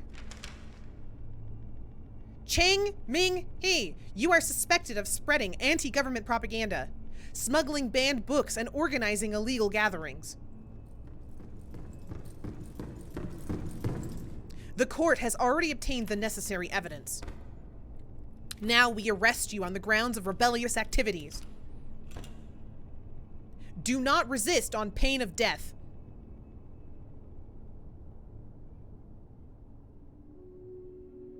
Yep. And here it is. Chang, who was the one we were in love with, but when he rejected us, when we were spurned, or when our counseling ended with him. Wow. Fine. Take my head so that I may join my brothers and sisters in death. Why?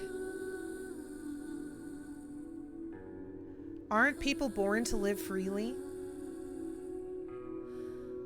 To think openly, to speak their minds without restriction or fear. Freedom of belief, love, and self-realization. Being with you was a happiness of the simplest and purest kind. I couldn't help but think, when we could be hand in hand, living an untroubled life. But in the end, this is only a fool's dream.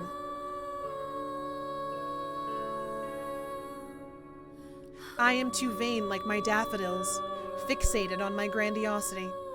The world is not ready for the likes of us.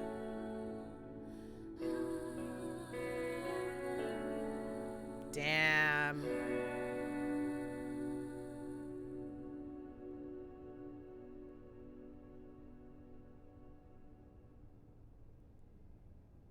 白水先染上一河鲜血，只能如铁锈般凋零。Wow.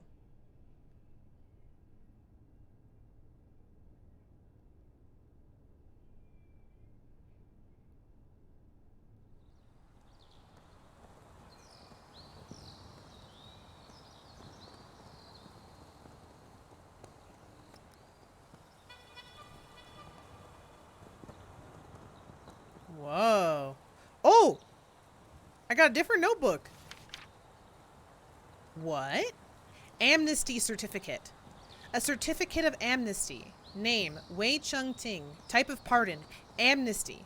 Crime declared invalid. Thought I would rot in jail. I didn't expect to live past martial law. People say I am a victim of politics.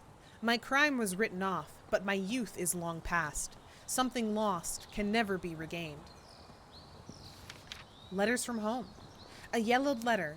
My son Chung Ting. Even though I witness sickness and death on a daily basis, this still fills my heart with grief. Your mother's disease was utterly untreatable. I can only hope she died without worry, without pain. A person's body can be physically locked up, but your mind is always free to go where it pleases. Father hopes you can still get some peace of mind in this situation. Stay safe and stay warm. Your father, Jia Xin. Eventually, Mother still passed away. Father didn't take it well, and he had to take a break from his clinic work. His written words were spirited and calming. They always supported me during my darkest days. A verdict from court. A torn piece of the verdict. Okay, this is where... Oh, okay, that's the verdict, which we read already. 15 years of my life were taken away by this piece of paper. I can still clearly remember when the military police came knocking and carried me off in front of my mother. Little did I know that was the last time I would see her face. And then Miss Yin Chi Han, who had to leave. After being released from jail, I haven't had any contact with Miss Yin. I couldn't believe it at first, but I heard she had passed away abroad due to lung cancer. Like my mother, only after seeing her ashes with my own eyes was I able to realize that I had lost a familiar part of my heart forever.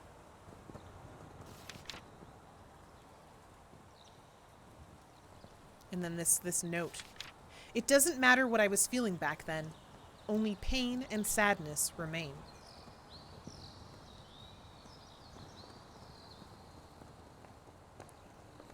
Oh.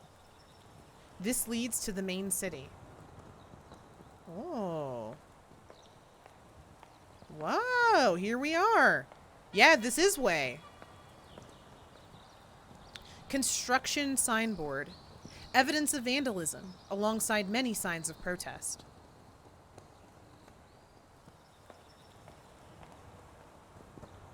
Oh, okay, it's the same thing. Wow. Ba, ba, ba, ba, ba. Metal lodging for laborers. Alas, to be demolished. All to be demolished. Oh, so this school was abandoned and it's going to be abolished. Like everything is...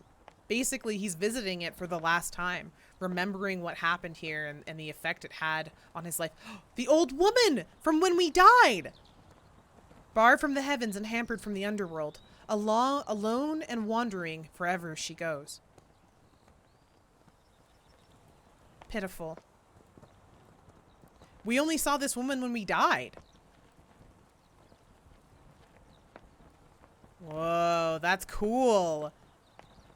A medium, yeah, maybe. Or like some other, you know, spiritual connection to the world of the realm of the dead. That's really cool. Because, yeah, whenever we died in the game, we would walk up this hill. And there used to be like a big shrine gate. Or there was a big shrine gate in the spirit world version.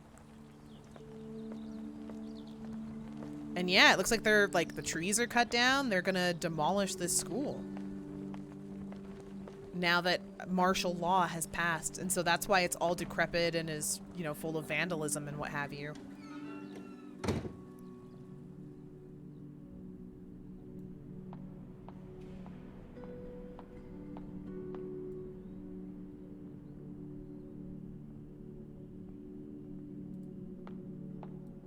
Whoa.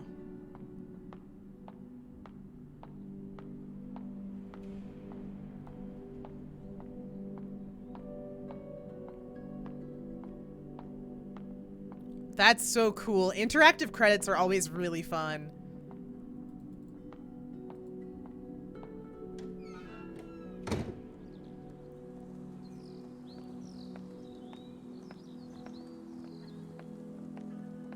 Oh, that was amazing. That's such a cool way to do the endings. Like, you see, the normal ending is the ending from the perspective of Ray, and the true ending is from the perspective of those who lived on.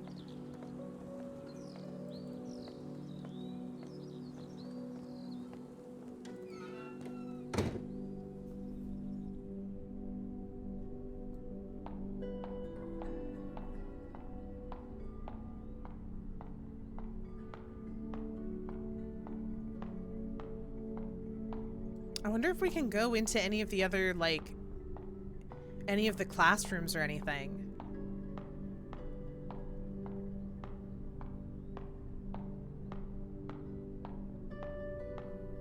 Wow. Oh, that's such powerful imagery.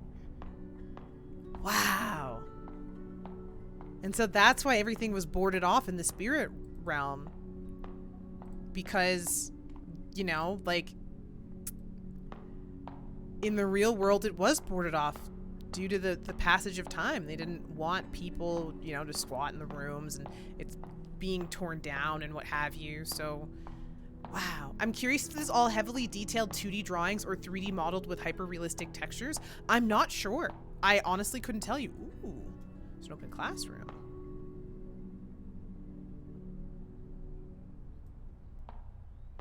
And a desk.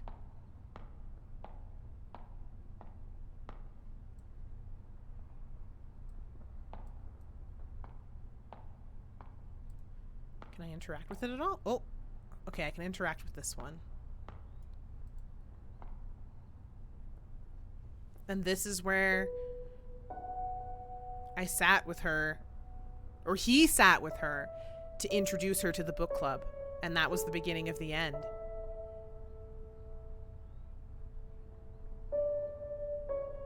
And there she is. In spirit.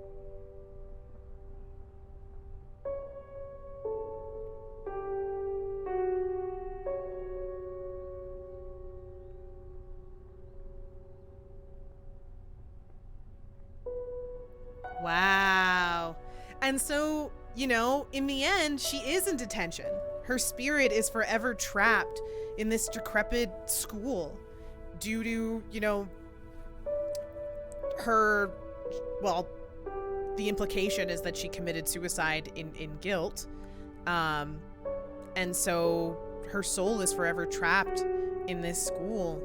as she repeats this cycle of regret that she has for her part in the jailing of Wei, the exile of Ying, and the death of the teacher / counselor that she was in love with, and he spurned her feelings because, you know, it was inappropriate, a teacher and a student. Wow. That's a very it's cool to see, like, if you look at the high level story that way, you know, you would see that Rei is the antagonist, right? Like, from a high level outside perspective, Rei is the antagonist of the story. So it's kind of cool to play through the story as the antagonist and see that the antagonist is aware that they're an antagonist. That's really cool. I have a lot of praise for this game. Like, the music, the visuals, the puzzles were really fun and engaging. The scares were actually really good. It had a good balance of horror and narrative. Wow. And from such a tiny little studio, like a tiny production team to put this together. Wow. I'm glad. I'm sad that it took me this long between when it came out and like when I put it on my Steam to playlist and now to play it. Blush sticker strobing. Yep. Because my blush activates when I smile, and I have a big smile on my face because I'm kind of I'm very impressed with this game. I'm very impressed. And that's why I can't help but smile. Like, that was really cool. It was a really cool game. I hope y'all enjoyed that too. We're not ending the stream, by the way. We're just we're gonna switch it up. We're gonna switch things up. I think we're gonna do some variety now. We're gonna maybe just do some video viewing, some video enjoying, because I do have a very long to watch list. You know, it could be Dota time, but I need to have food first, so I might ping you for Dota later. It is installed, so I could be down for some Dota learning this evening, depending on when you're planning on going to bed, Cement. But I do need to, like, I am gonna make some food in a little bit, like when we do end the stream. And I definitely need to have food and energy before I play Dota, or else I'm just gonna get frustrated. Oh, you just woke up an hour ago. That's right. So you will be around in the evening. What am I talking about? I mean, I don't know. Maybe you have to go to work. I don't know. Listen, I don't want to assume.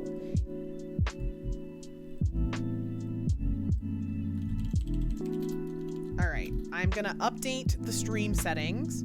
And real quick, before we get into React Andy, I do want to show y'all. Actually, I'm gonna just turn the audio down just a smidgen, just because I feel like it's y'all let me know if this is. I think it's a little bit too loud, like compared to my voice. But you tell me if I'm wrong. I don't know. I woke up just for Deostream, only to sleep till next time. Oh my god. That would be wild to me if there was anyone on this earth who did that. I feel like that's meant I woke up as the stream started. See, I'm your good morning message. Exactly. See, it's good morning when I say it is because I'm your good morning wake up. You actually have done that though? Oh my god. Y'all are too much. Anyways, for those who didn't see, I do want to share with y'all, and the music we're listening to is by the Lo-Fi Girl. But I do want to share with y'all, once again, if you haven't seen, here's a preview of some of the new emotes that are coming. And they should be, if we're lucky, and if the artist is able to complete them, we should have them by Tuesday. So by Tuesday stream, by the next stream, we should be able to start filling up those follower slots. Huh? That's exciting, right? So we will have a 3-piece Ilya emote. That's coming. We're also going to have a sob. That was one that was requested when we did the emote poll. That was one of the ones that was highly requested. So I definitely added that. So we have a cute little crying emote. And we also have a that's fine. This is fine. This is fine. to go well with it'll go very well with the smiler. Where is it? It'll go very well with the smile. It'll go perfectly with it, I think. So yeah, I'm excited for that. There's also some other ones, but I'm not going to show them all to you. You'll have to wait until the stream when they're available, which hopefully will be Tuesday, but I'll keep everybody informed of what's going on. But in the meantime, just know that these are here and they exist and they're out there. Anyways, we're going to take a look real quick because I have a whole bunch of shit. I have a whole bunch of shit in my watch later that I never got to because I'm actually starting to use this now where like I find a bunch of YouTube videos that I want to watch and then I don't have time to watch them. So now we're going to change that. And I'm going to turn the lo-fi music all the way off. And we're going to look at this cute motherfucking dog. I love this channel. Girl with the Dogs. She lives in Canada too. So I am hoping beyond hope that someday she will get to groom Ilya. Because I think that would be so cute. And Thunder is back for more. Look at this a dog. little bit hesitant to get into the shower today. Good boy. Look at this big fluffy dog. Like, what are dogs for except being big and fluffy and cute? This 125-pound softie is blowing his summer coat, and he's ready to create a tornado in the shop. Watch until the end to see me get covered in fur and to meet Thunder's unlikely new friend. For those of you that don't know, we now have Girl with the Dogs products available directly on my website. We are almost sold out of our current inventory, but we will be adding new I know, products right? every month. I'm addicted to this So channel. head over to Like, girlwiththedogs.com addicted. to get your hands on some brand-related products. Addicted. And send me a picture of your pet wearing our bandana. I just for found a this chance to YouTube be featured recently. I the found her on channel. TikTok. Thank you Yeah. all so much. She showed and up we in my have more recommended exciting one things day, to come. and I was Now so let's get happy. back to the big meathead. I want her to After groom the Ilya better so part of a bad. decade, I finally managed to finish this guy's bath, but I wouldn't have it any other way. Like, he's so Bathing cute and big fluffy. giant boulders And just, him like, is my favorite kind of she's workout. so funny, And but they are also she my just, like, favorite kind of genuinely dog to loves work working on, with the dogs, and it's so because cute. double-coated And dogs cats. make She it feel bathes like cats, too. Christmas all year round. Like, that's my favorite part, is that she works with, like, cats, too. Look at all that hair. Like, damn. He got a big fluffy coat. He a big floofer. A big happy floofer. I want to pet him. She showed up because I was on a husky screaming video binge. Yeah. I did not realize how fucking loud huskies are. Like, they cry non-stop. They're just little crybabies. Big crybabies. They're kind of big. They're big crybabies. Holy fuck. Holy shit. He has so much hair. Oh, but he's happy. After smothering me with his fluffetti, I brush him out Fluffetti! and then I clip his nails. He's a He big is a boy. bit of a lazy dog, and he doesn't like to lift his paws for me, or, well, stand. But of course, we will be accommodating for this blubbering ball of serotonin. He's so After that, cute. I de-shed him using my undercoat rake. And I have to wonder how he still has hair on his body after losing all of this fur. And it was quite the challenge to shave an uncooperative bear's paws.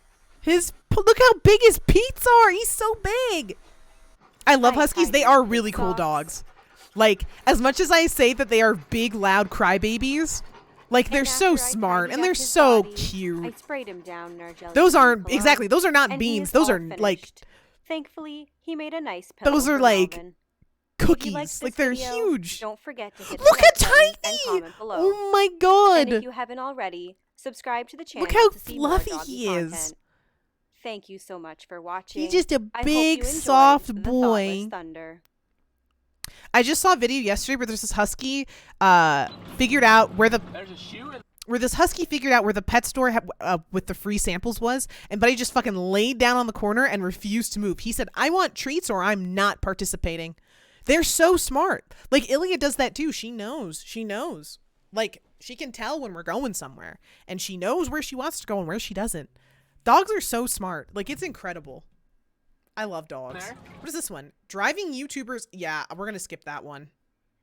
Driving YouTubers have found the remains of 16 people. I will watch that later on my own time. I was curious what that was because, or not driving, diving YouTubers. I was curious to see, like, I didn't realize people like did diving in like just like default ass fucking like lakes and rivers and shit. But also I was like, holy shit, y'all are finding entire cars. You're finding people under there. Like, that's fucked. Anyways, daily dose of internet video. And this is your daily dose of internet. Mm-hmm, Airport security had to take this guy to the back room for a closer look. Oh! No. Should I get a dog? What the fuck was the dumpy on this man? Hello?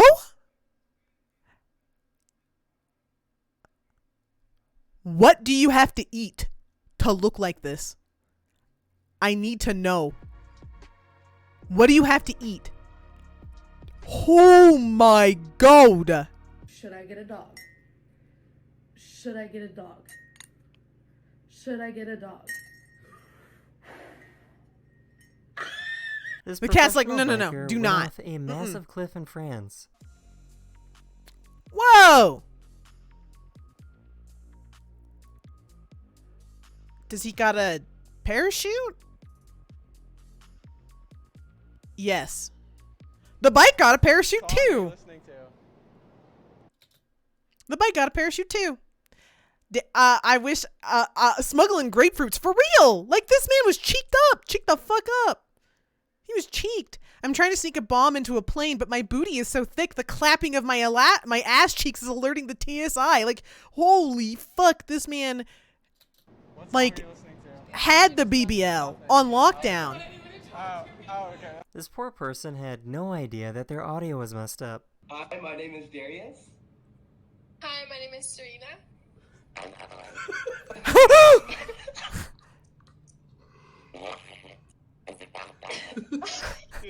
Here's a really cool device. What is in that van? Sounds like a fucking robot.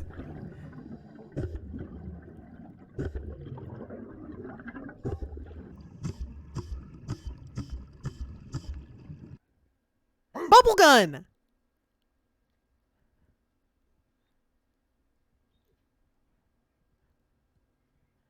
A police I love officer saw that dogs. this car was not slowing down for these pedestrians and saved the day.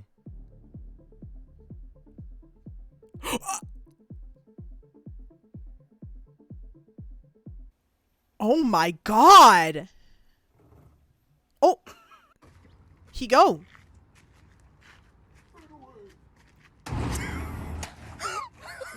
You ever heard this sound on a Fuck. plane before? You ever wonder what that means? A high-low chime like that means that one flight attendant is trying to call the other flight attendant, or the flight deck is trying to call us. If you hear 3 of those, that means it's an emergency, but you never will have to hear that. One of my subscribers was walking around at Oh my night God. and all the streetlights started to flicker. Bro, you're in a horror game. Run. This is the final level of the horror game. Run. Sprint. Start sprinting. The I boss found is a bird coming. That enjoys Oh tracing my words God. and pictures on a tablet. Aw, that's cute. That's the end of this video. Hopefully I put a smile on your face, and I will see you guys again very Wow. soon. Later. Oh, little bird high five. Oh, we gotta skip this one because that's gonna be spoilers. That one's gonna be spoilers. Next week, we have interviews for new employees, so make sure you guys are all there. New member of because it's Offline really TV. important that we find I love the right Offline people. TV. Okay? I wonder who it is. But yeah, I want a bubble gun because a bubble gun sounds like fun. I like bubbles. I'm down for a bubble gun. I am down for a bubble gun. That sounds dope. Do you guys know Yvonne is from Calgary? Your car. Thanks, dude. It's my favorite. Look at all the production value on this video. God damn. I want to make videos with this kind of quality. Damn, they got all their friends in on this too. Like, I want to make videos with my friends with this kind of production quality. God damn. Peter, it's been a difficult week. Are you ready for a new beginning? I love offline TV.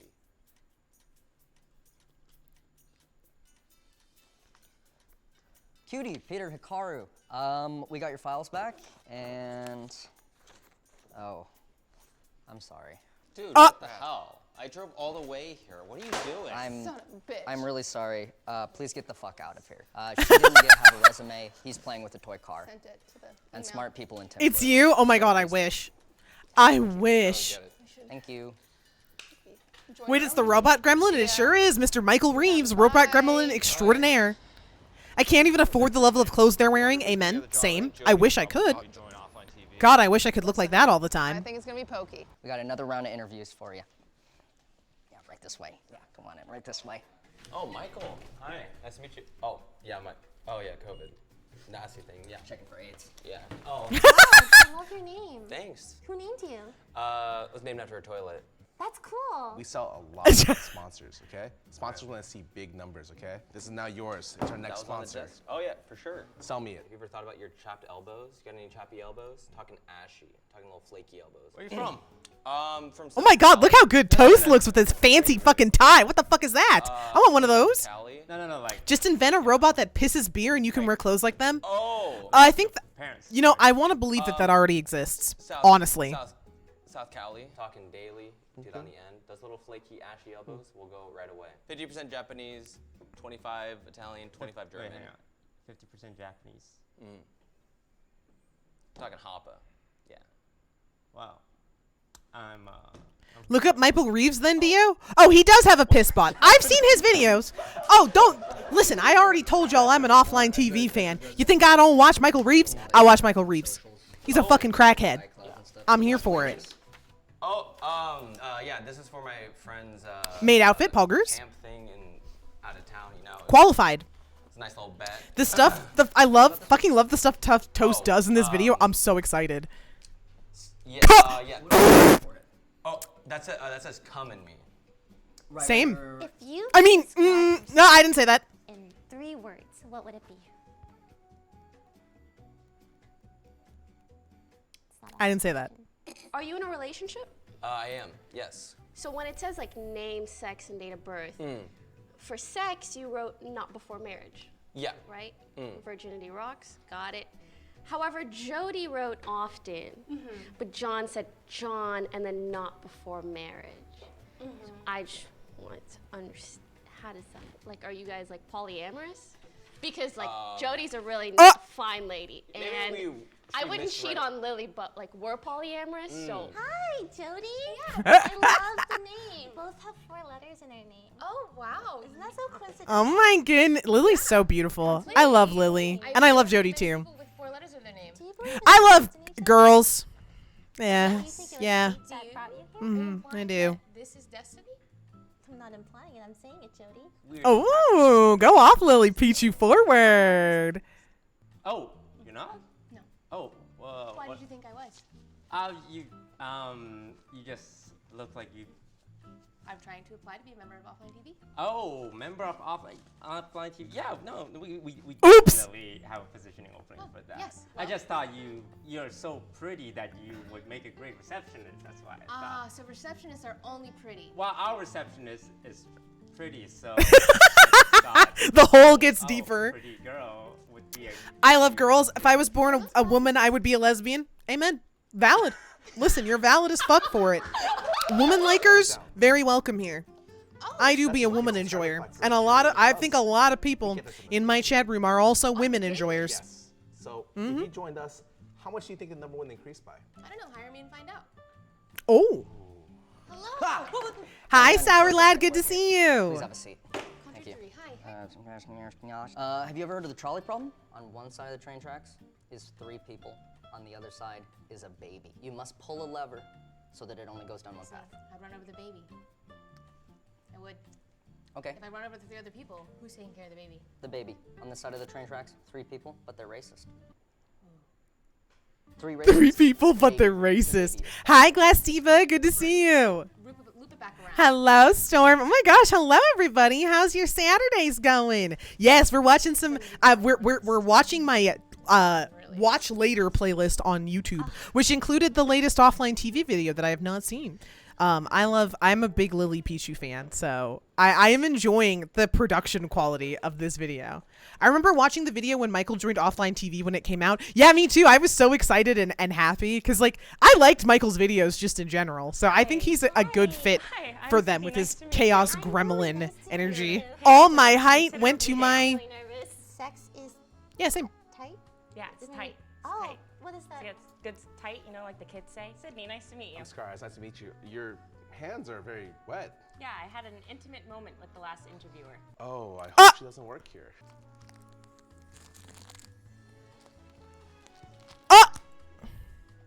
Can you operate a robot dog? I can try. All right, power it on. Of course. Just a second. One moment, please. No problem, no problem. That robot hasn't worked in months. I like to give them this test to see how they deal under pressure. That robot doesn't turn on. And this one's chopping carrots. This one makes the soup. This one cuts the carrots, and he puts the carrots in the soup. We do a lot of problem solving, so if I could run you through a quick I wish my job interviews were like this. I feel like this would be more fun to do just this kind of listen, why do they have that? Because Michael wanted to buy one and they bought a robot dog and they've made videos with this fucking robot dog and it's fucking wild. I don't remember what they named it. Do you ever do a tier list on your streams? Sydney being the straight man is a bit cursed. I haven't really seen much of Sydney's content, so I don't know. I don't know too much about her. Do you mind showing me? Had to remove trash to the dumpster and the dumpster's full. Fuck! That's the worst feeling. Oh right, yes, piss bot. True. Shitterton, also true. Keep in mind a Bostic Dynamic Mini costs $500,000. Yeah, exactly. Like that thing actually costs like $500,000. Like they are not cheap. Like they're like a high tech, cutting edge like piece of equipment. But like the military, NASA's testing those things. It's crazy. Oh, what? My browser just crashed. Scar, why don't you still use Opera GX, dude? I literally had it installed on all of our work computers. Let's go. There's the ad. The ad for Opera GX. That's made for gamers. So there's a function here Gamer browser. on the left. You just click it.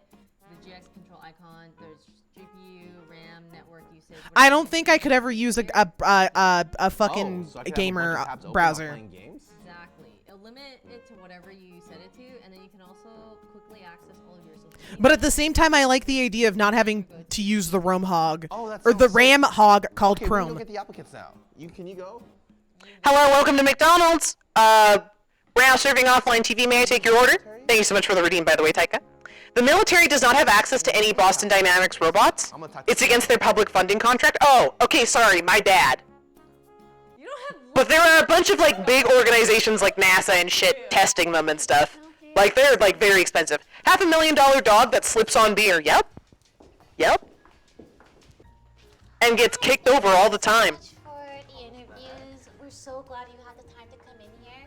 I feel like we all. I can't get over Toast's like his fancy tie with like the little like chain in the middle. It's so cool. The military gets theirs from a different company. Oh, okay, gotcha. I heard you're an alcoholic. I don't know what you're really talking about. What's that in your pocket? It's a rocket. It's not a rocket. How have your robo-dogs Like Black Panther or something? Yeah, it's crazy. The first one we did, right? No, the first one. that It was got a lot of views, right? Yeah. The second one did. We had a second one? Could you believe that I had to make a separate playlist for Watch Later, which I named Q, and even filled that one up? Oh yeah, you see exactly? The YouTube addiction, it just never stops. Thank you for the hydrate redeem, by the way, Sour Lad. Okay, Great that is question. not true. Oh my God, that is such a good You guys question. live with us. You see how mean she is. You every time you walk past Ghost Robotics. Okay, good to know. I would do the dirty nasty with Toast. Bro, he's hot. Have y'all seen him? He's fucking built. He is built. He is cut like a fucking Greek sculpture. For real. I don't. Anybody who is like trying to slide into Toast TMs, listen. I vouch. You have every right because he is sculpted well. You know what cheesy fucking meme? Do what? I don't know if I do. All I heard was Michael Reeves just whisper, "Toast racism." I've watched Toast OG videos. He's always been hot. Exactly. He's always been hot, but now he's hot and cut like a fucking statue. So he's just winning. He's just winning. He used to do exclusively Hearthstone lore videos. Yeah, because his sort of like jumping off point as a streamer was Hearthstone. He was a major like Hearthstone competitive, or not competitive, lore. He was a Hearthstone player, and he talked about a lot about the lore, which I was never really interested in Hearthstone or card games, so I didn't watch any of his OG content. But he also blew up then a second time, more recently, for Among Us stuff. He was competitive too? Oh, he was. Okay. I wasn't sure, because again, I didn't watch that kind of content, and I didn't really, like, know who Toast was at that time, because I was, like, I knew that he was a part of offline TV, and I knew he streamed Hearthstone. But that's it. That's all I knew. Like, one tourneys. Okay, yeah. I was like, I feel like maybe he was a competitive player, but I don't remember, because I didn't watch. Oh, my God. I'm so sorry. Look. You're okay. Everything's fine. An eye for an eye. The sussy imposter Jesus. Yep. I think we needed some people behind the scenes. God, the McDonald's mic is ruining my ears. Well, listen, the people must get what they paid for. And it has been paid for now, so we just go back to normal. He was known for playing absolute memes in serious tournaments. That's amazing. Man, that's part of the fun of spectator sports, is to see the people who just do all kinds of stupid dog shit. Go ahead, take it away. Pokey couldn't afford to replace those, though. Okay, yeah, they would have been expensive as shit. Like, those are expensive motherfucking lights. We'll see you in the next video. But that's cool! 3 new members! That's so exciting! The squad grows. I haven't seen, I've seen lots of Masayoshi stuff. I've seen a little bit of Quarter Jade, because I've seen some of her Valorant stuff. She has played a lot of Valorant on stream. I have not seen much of Sydney, aside from, like, her stuff with Toast and, like, the general offline TV crew. So I'm excited to get to know some of their content and get to know them more. So it's really cool. It's really cool. Oh, you're saying Pokey could easily afford to replace the lights. Yes, she could. Like, any of them could. If they dropped the fucking lights, they would just buy a new one. They're expensive as fuck, but that's not an issue for them. But at the same time, just because you can afford to replace something doesn't mean you wanna. But you're right. Miss Pokey Main, she got an empire. This whole squad got an empire. And you know what? They make really interesting shit, so I'm okay with it. What the fuck is this? I have a K-pop video in here. You're gonna switch to PC real quick? Okay, sounds good. Sounds good. I don't really care about... Listen, I'm a closet K-pop enjoyer. And for some reason, the fucking videos that people make about K-pop are actually pretty decent. But I mostly just like the catchy banger tunes. I don't really care about idoldom and shit, but, like, the videos are good quality, and if they're good quality, I'll watch it. That's all it is. Why closet? Listen, because K-pop fans are insane. I mean, it's just it's also like enjoying anime, right? Anime fans are fucking nuts. Weebs are fucking crazy, but I do like K-pop. Dio, you exploded the closet with your teeth collection years ago? This is true. This is true. True. There is no closet for me. The closet has been opened. The closet is a revolving door. A big glass revolving door of all the weird things I have and enjoy in my life. But 3 new members, though, people arrive, right? Like, I'm always like, oh my god, new K-pop members, new K-pop songs. I really like girl groups because I like girls. No one is surprised. Everyone's like, yeah, we get it. DFS, we know you're homosexual. But listen, I like the girl groups. I like the girls. The dances are cool, and this song is nice, and they sing pretty. Okay, I like it. Sometimes I even read the lyrics. Dio closet is a display case with big signs. Exactly. It's a big IKEA Detolf with a revolving door attached to it. It's really big. It's like people sized. That's my closet. Yep. Most useless mega projects around the world. Okay, I'm going to turn off the Y'all want the subtitle? I'm gonna leave the subtitles that on. There is a capital city that was built for millions of people, but remains. This is another practically channel empty, I've really been and enjoying. That the U.S. wasted $17 billion for a mega project that was never even used. What defines a and mega remains project? completely I'm useless curious to if this day. video is going to define Today, it. we will Because I don't know what that 5 of means. the most useless mega projects in the world. Like, what's a Before mega we project? Continue, make sure to like this video and subscribe to Top Luxury. Share your thoughts about these mega projects in the comments below. Number 5. Interstate H3, Hawaii. Okay. Let's start with a breathtakingly scenic highway in the Aloha State, Hawaii. That looks so The beautiful. 26-kilometer-long Interstate Multi-billion-dollar H3 construction. passes Okay. through one of the most That makes sense. stunning landscapes in the world. It's so beautiful. It is so stunning that there were genuine concerns of motorists stopping and creating traffic hazards. However, the highway is as controversial as it is beautiful. Like, wow, It was that first mountain is proposed in gorgeous. 1960 with defense considerations in mind, as the highway It would is connect ugly. the Pearl I don't Harbor disagree. Naval It's Base. it's actually ugly as fuck. Like the scenery, like the mountain that it's cutting through, is incredible. But the highway itself On the is just south like an side ugly ass to the fucking Marine road. Corps Air Station on the East Coast. It's an The ugly ass announcement fucking of road. its construction And most roads was are very immediately fucking met with ugly. Resistance from environmental groups. Well, as that's as Native my Hawaiians thought. who were worried about the massive urbanization the Yeah, project because would like bring. you're digging up a side of a Environmental laws mountain. of the time and a change of route to protect the surrounding valleys Oh, that's delayed the good. plans indefinitely. Oh. 26 But I years mean, it got later, built. The environmental hurdles were removed when the Removed? Congress exempted the project from environmental laws and cleared the way for construction to finally begin We didn't in figure out how to 1989. preserve the environment. The We just highway said was finally opened we'll in just destroy it. Fuck it. 1997, almost 37 Fuck years it. after it was originally proposed. Interstate H3 is often considered an engineering marvel because of the difficult terrain it is built on and the advanced technologies used in its construction. In addition to the numerous high-tech tunnels, the highway runs almost exclusively over viaducts to protect the local environment in the valleys below. Yeah, but you Decades just of said that it decay, route changes didn't and protect the newer but environment. more expensive technologies meant that it was completed 5 times over the original estimated budget. The total Yeah. cost of construction was $1.3 billion. $1.3 which is about $50 million per kilometer. The most expensive cost per kilometer That's in the really world. expensive. Holy Despite shit. the enormous Why budget, not just this not beautiful build it there? highway isn't useful for everyone. Critics Yeah. believe that it's a road to nowhere because the defense considerations of the 60s are no longer relevant, and the highway has no direct route to downtown Honolulu. Then there's the case of Wait, Native yeah. Hawaiians, a Hold on. Look at that. It's not even useful. million Hold on. Go back. Isn't useful for everyone. Critics It's believe literally- that it's a road to nowhere because the defense considerations of the 60s are no longer relevant, and the highway has no direct route to. So you don't even go to a very major city. Like Honolulu is a big major city. Right? So you just have this giant fucking concrete line where you go straight from one place to another. And that's it.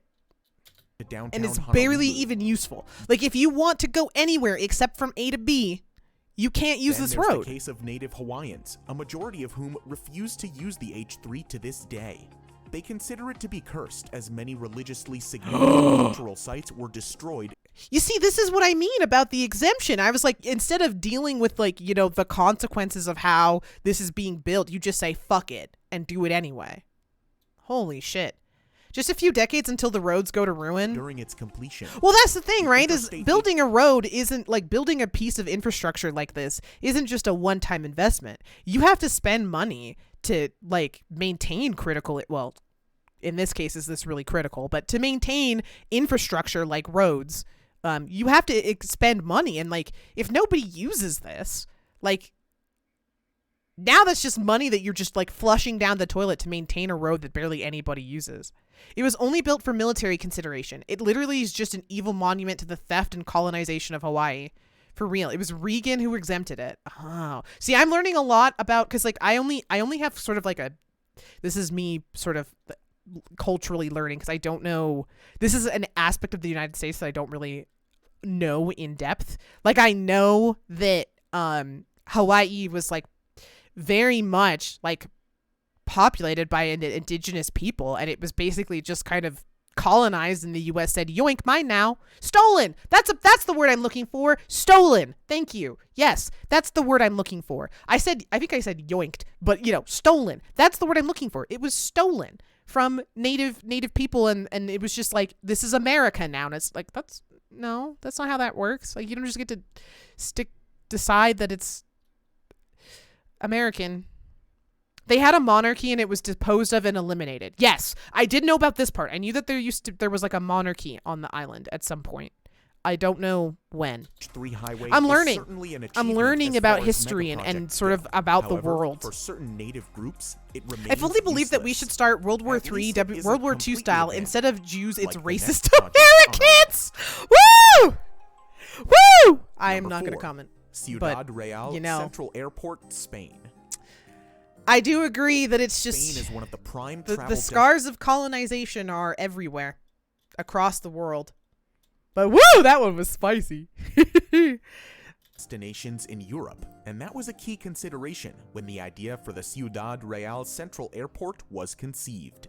It was tipped to be the go-to destination for holiday travelers within Spain, as well as international So where does visitors. this fall apart? The vision for this new airport was to make it an alternative to the already heavily overcrowded main airport in Madrid. Okay, so far I'm following. Had one of the top 5 longest runways in Europe and could serve 2 million passengers. It's in the middle of nowhere, as most airports, unfortunately, and aggravatingly tend to be. Passenger capacity. However, expansion plans were already in motion to boost the capacity up to 10 million annually. So, when it Ciudad is real far away from Madrid. Oh. See, this is, I don't really know much about Spain or like the landmass and how it's, and 2012, I don't know. I know the person in the video said the name, but I don't know how to pronounce it, but it's really tiny apparently. The problems began with the location of the project. Yep. While it was Cement called called the it. Central Airport, Or it Storm wasn't called it. central in any way, And Cement as it was too. located 200 kilometers away from Madrid. Oh, This that's really fucking compounded far. problems That's as a 2-hour most of the drive. Passengers avoided traveling for hours to get to the remote location, and most big airlines preferred to carry out Yeah, like flight nobody wants operations to from the capital. Ciudad? So, within the first year of opening, the newly built Ciudad? airport was reduced to a single small-time airline. Except in Denmark, With no major airlines where the to airport is attract literally passengers, right the next to airport had Legoland and the hotel. accumulated a Ooh, that's $350 fun. million debt by 2012. Unsurprisingly, Yeah. it went into receivership and was put up for auction in That's the thing, right? Like, I'm not going to pay hundreds of dollars for even plane popularized tickets as to an then abandoned land location and then have by to the pay hit British hundreds TV of show dollars Top to Gear in drive or be 2014. transported After multiple 2 auctions fell hours through, including an to a major outrageous city. It's $12,000 pronounced offer, Ciudad the airport was Real. finally sold to Thank new you. owners in Thank you. 2019. Ciudad Real. Spanish Okay, airport now that I know. cost €1 billion to build has attracted a bid of just €10,000. Ciudad Real's La Mancha airport opened in 2008, only to go bankrupt and close by 2012. As Woof! businesses crashed and profits dwindled She during said the 2012 and the COVID-19 subtitles said pandemic, 2019. The Ciudad Real airport got a lifeline.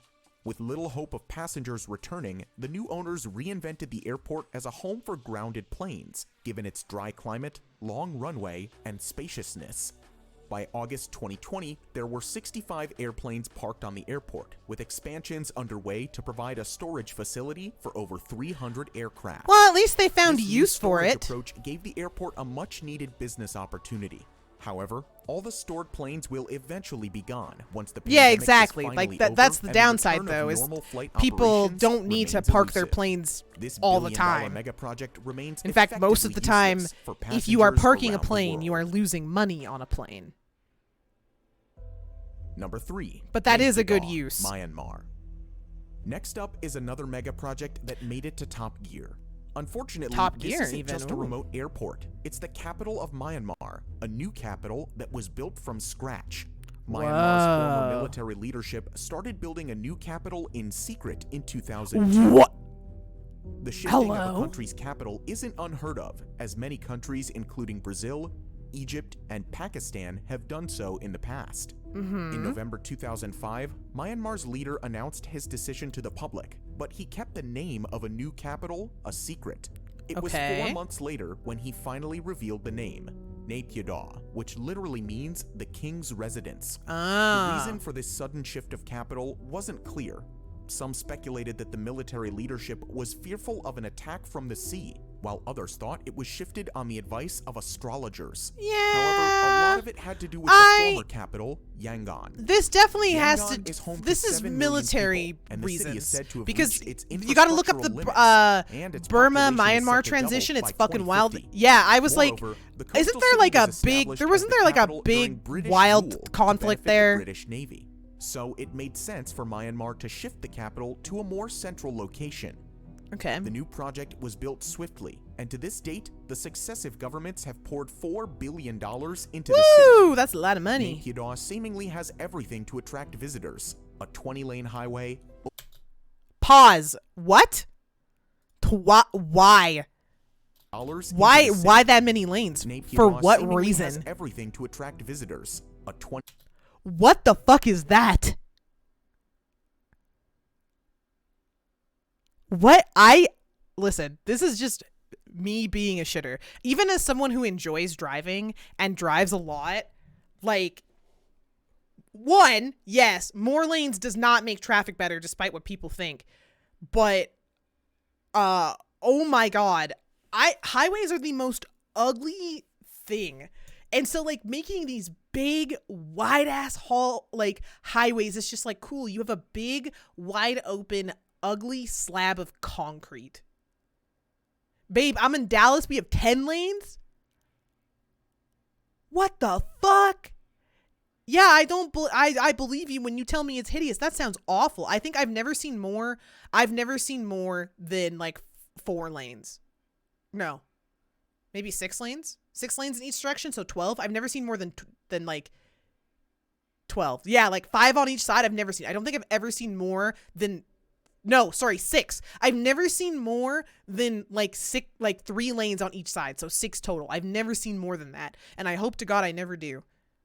Like, right? It looks big enough for a plane to land on. Like, what is that?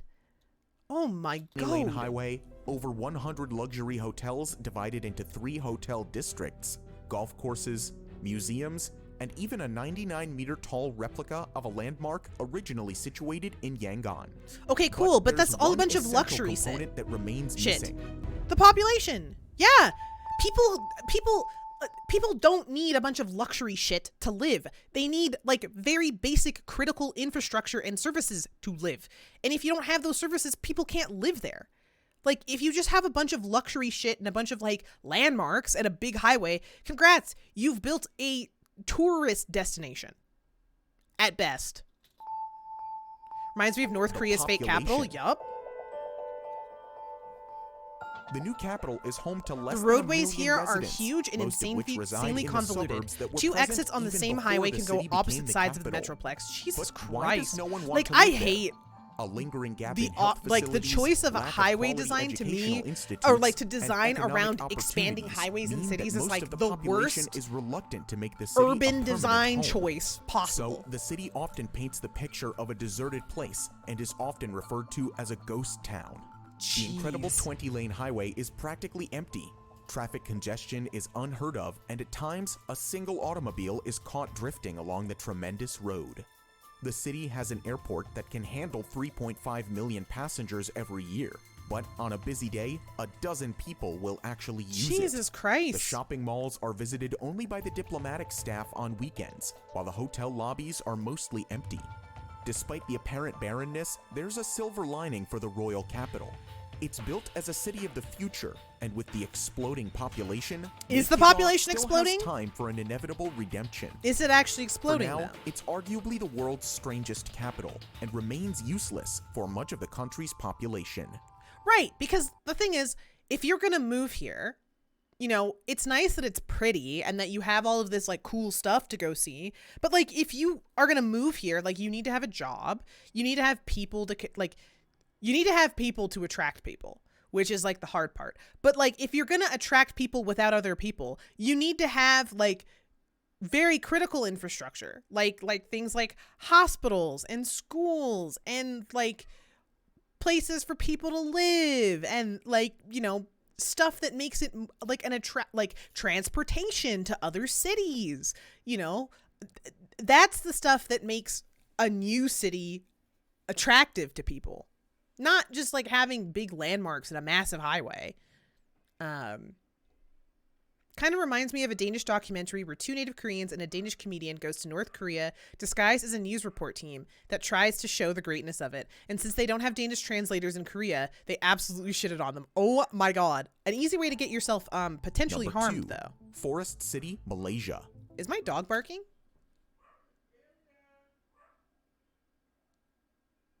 She is. Give me 1 sec. Oh, she stopped. I was going to go check on her, but she stopped. Never mind. We're We good. talked of an apparent ghost city, and next on our list is a green futuristic smart city that would rise from reclaimed land on 4 artificial islands and will be built around an artificial forest ecosystem. Pause. Okay, so you're going to spend all this money to build artificial land. The thing is, you have to build okay. So here's the thing that I learned that I was just like, so if you want to build an artificial island, this sounds great, right? Like, oh, okay, we need more land for people. We just build more land. But the thing is, to make an artificial island, you have to put a bunch of sand on top of an area.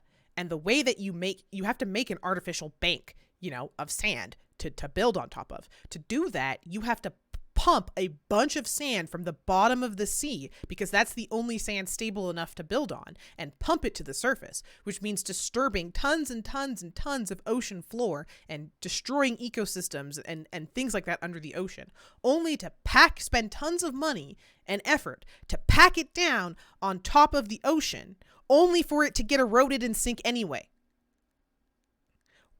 Use the landmass that exists sustainably and responsibly instead.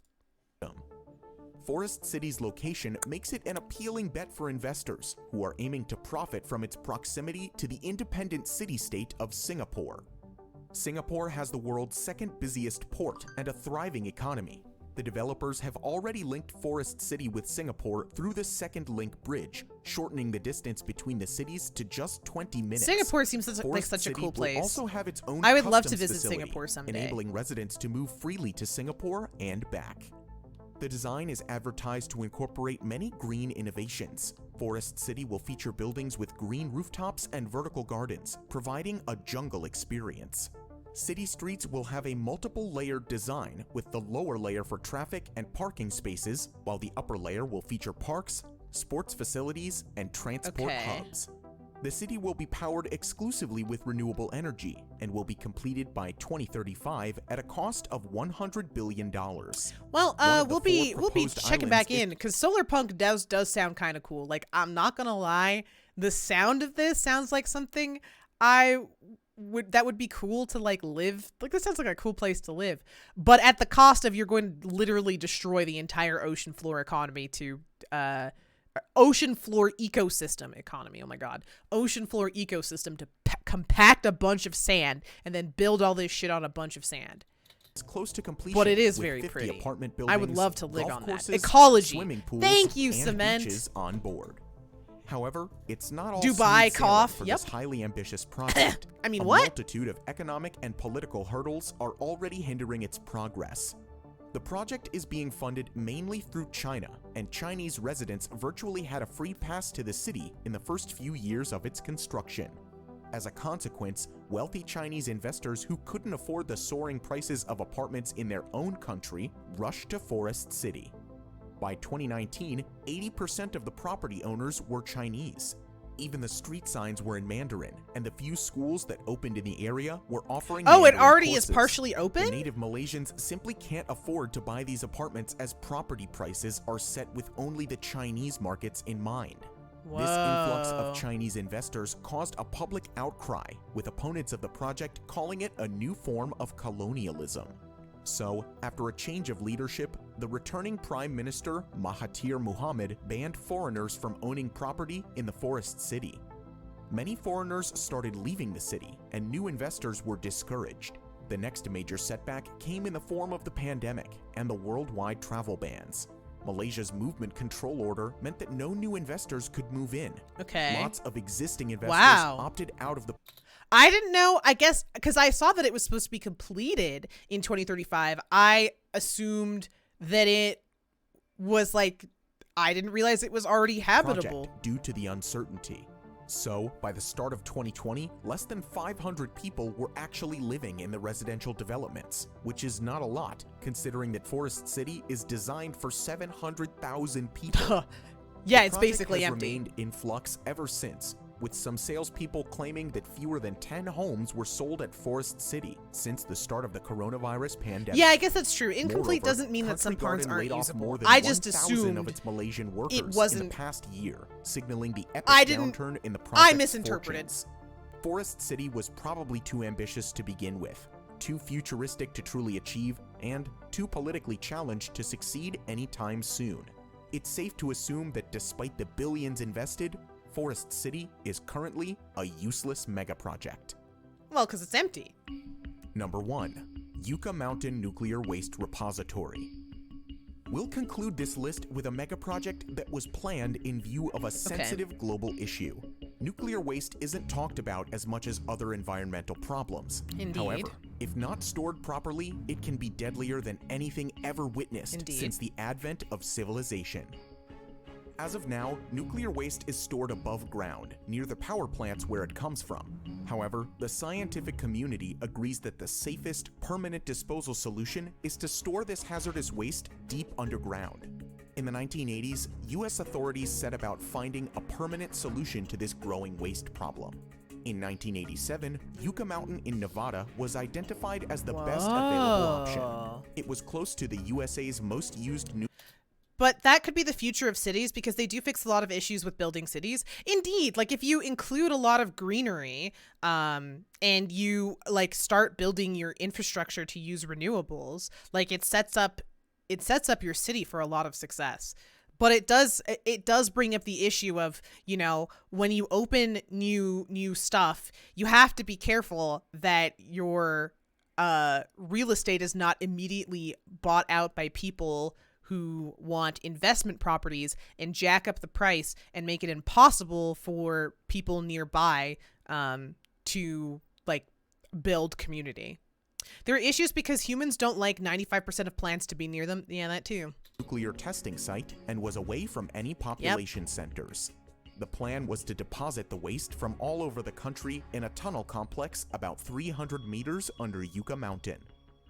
In addition to the isolated location, Yucca Mountain is made up of volcanic ash formed millions of years ago. It allows the Yucca Mountain to absorb any radioactive waste without crumbling or cracking. Oh, that's Yucca kind of Mountain cool. seemed like a great location for a repository on paper, but Nevadans were having none of it. Of course. The United States has over 100 operational and Exactly. This is kind of like a thing, right? Whereas everybody is like, yeah, but not in my backyard. And so then you have a problem of nobody wants it in their backyard, so whose backyard do you put it in? So the forest in Forest City is not ecologically diverse enough to actually be any sort of green. What does ecologically diverse mean? Like the variety of plants and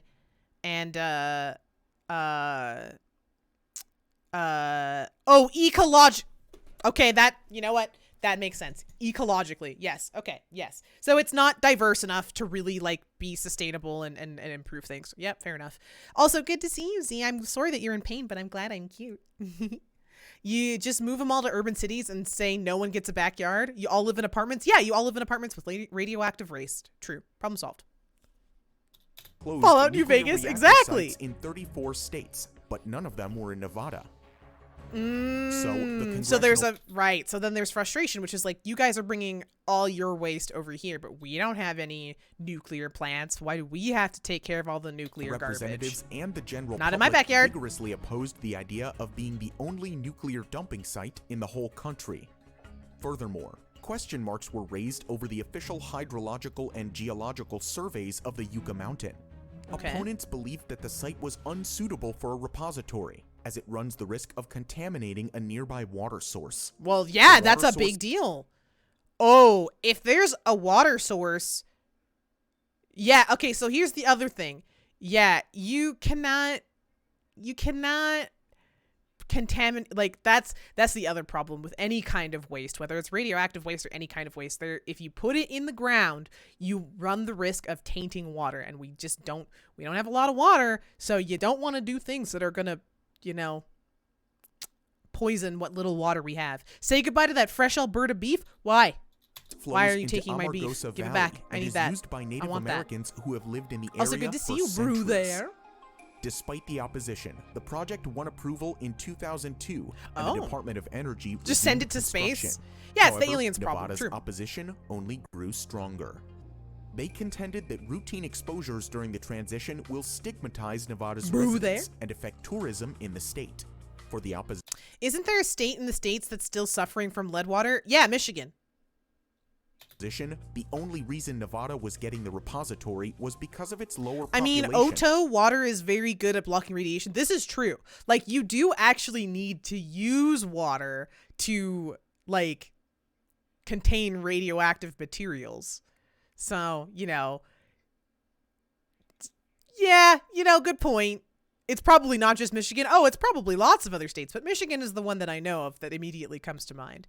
Like, it's not that you can't store radioactive waste underground, but definitely, like, I understand any viable concerns about making sure you protect the water table and people.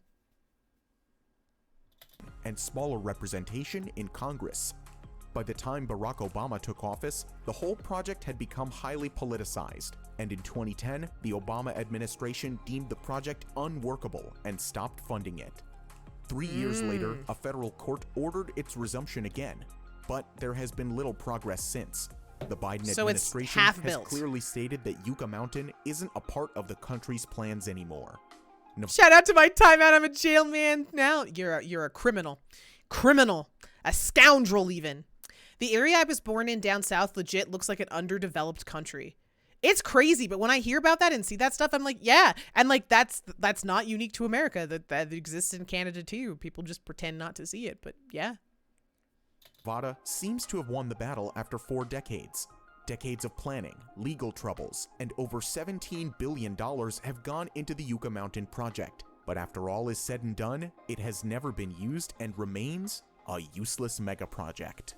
Pain. It's just lying there empty. So, what do you think about these mega projects?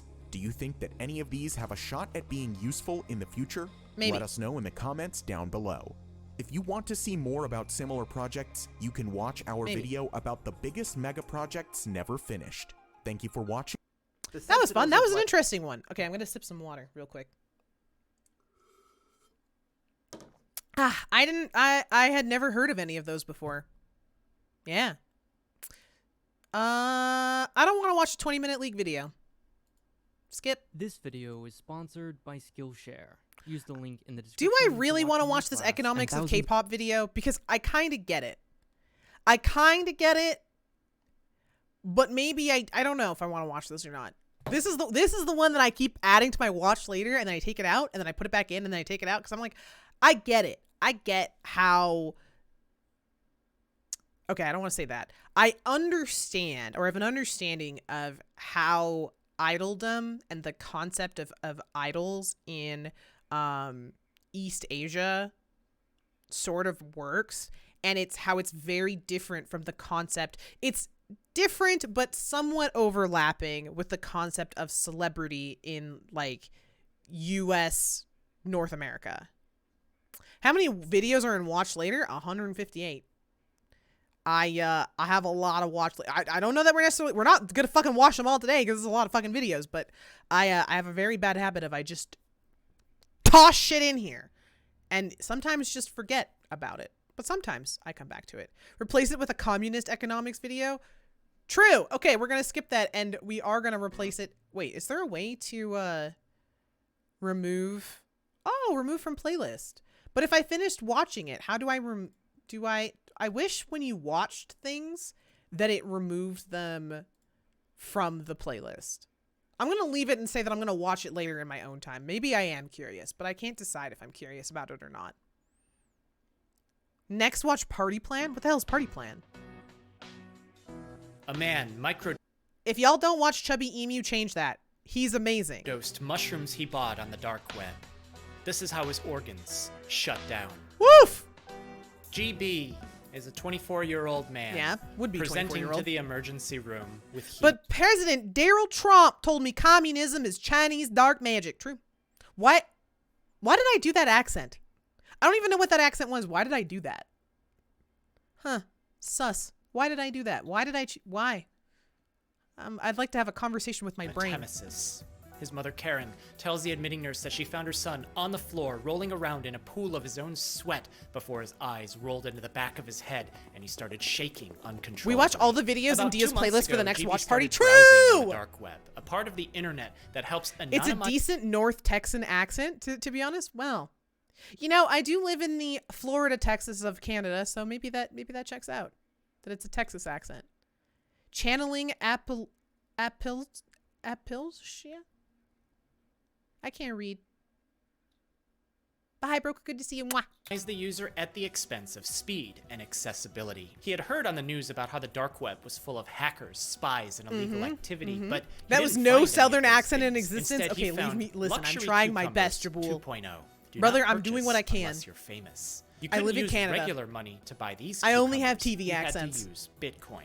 GB thought if you could buy luxury cucumbers on the dark web, why not buy magic mushrooms too? They're both natural, they come from the ground, and nothing natural is ever bad for you anyways, so time to buy some special treats here, he thought. GB used to take psychedelics as Appalachian self-treatment. Mountains He accent. believed that he had undiagnosed depression, but he couldn't be bothered. Yeah, I'm also confused. Where did we get to luxury cucumbers? Like, I was thinking in my head just now, I was like, maybe I need to rewatch this, but where did the luxury Spies and cucumbers come illegal from? Activity, but he didn't find any of those things. Instead, he found luxury cucumbers 2.0.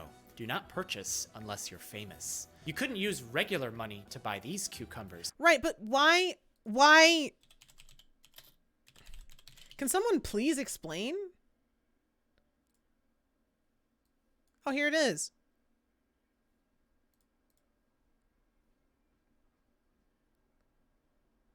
What?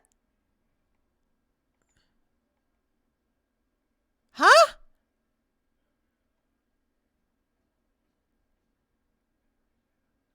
I have a lot of questions, and I really don't know if I want the answers to this. Our Kickstarter campaign is officially live. What the fuck is this?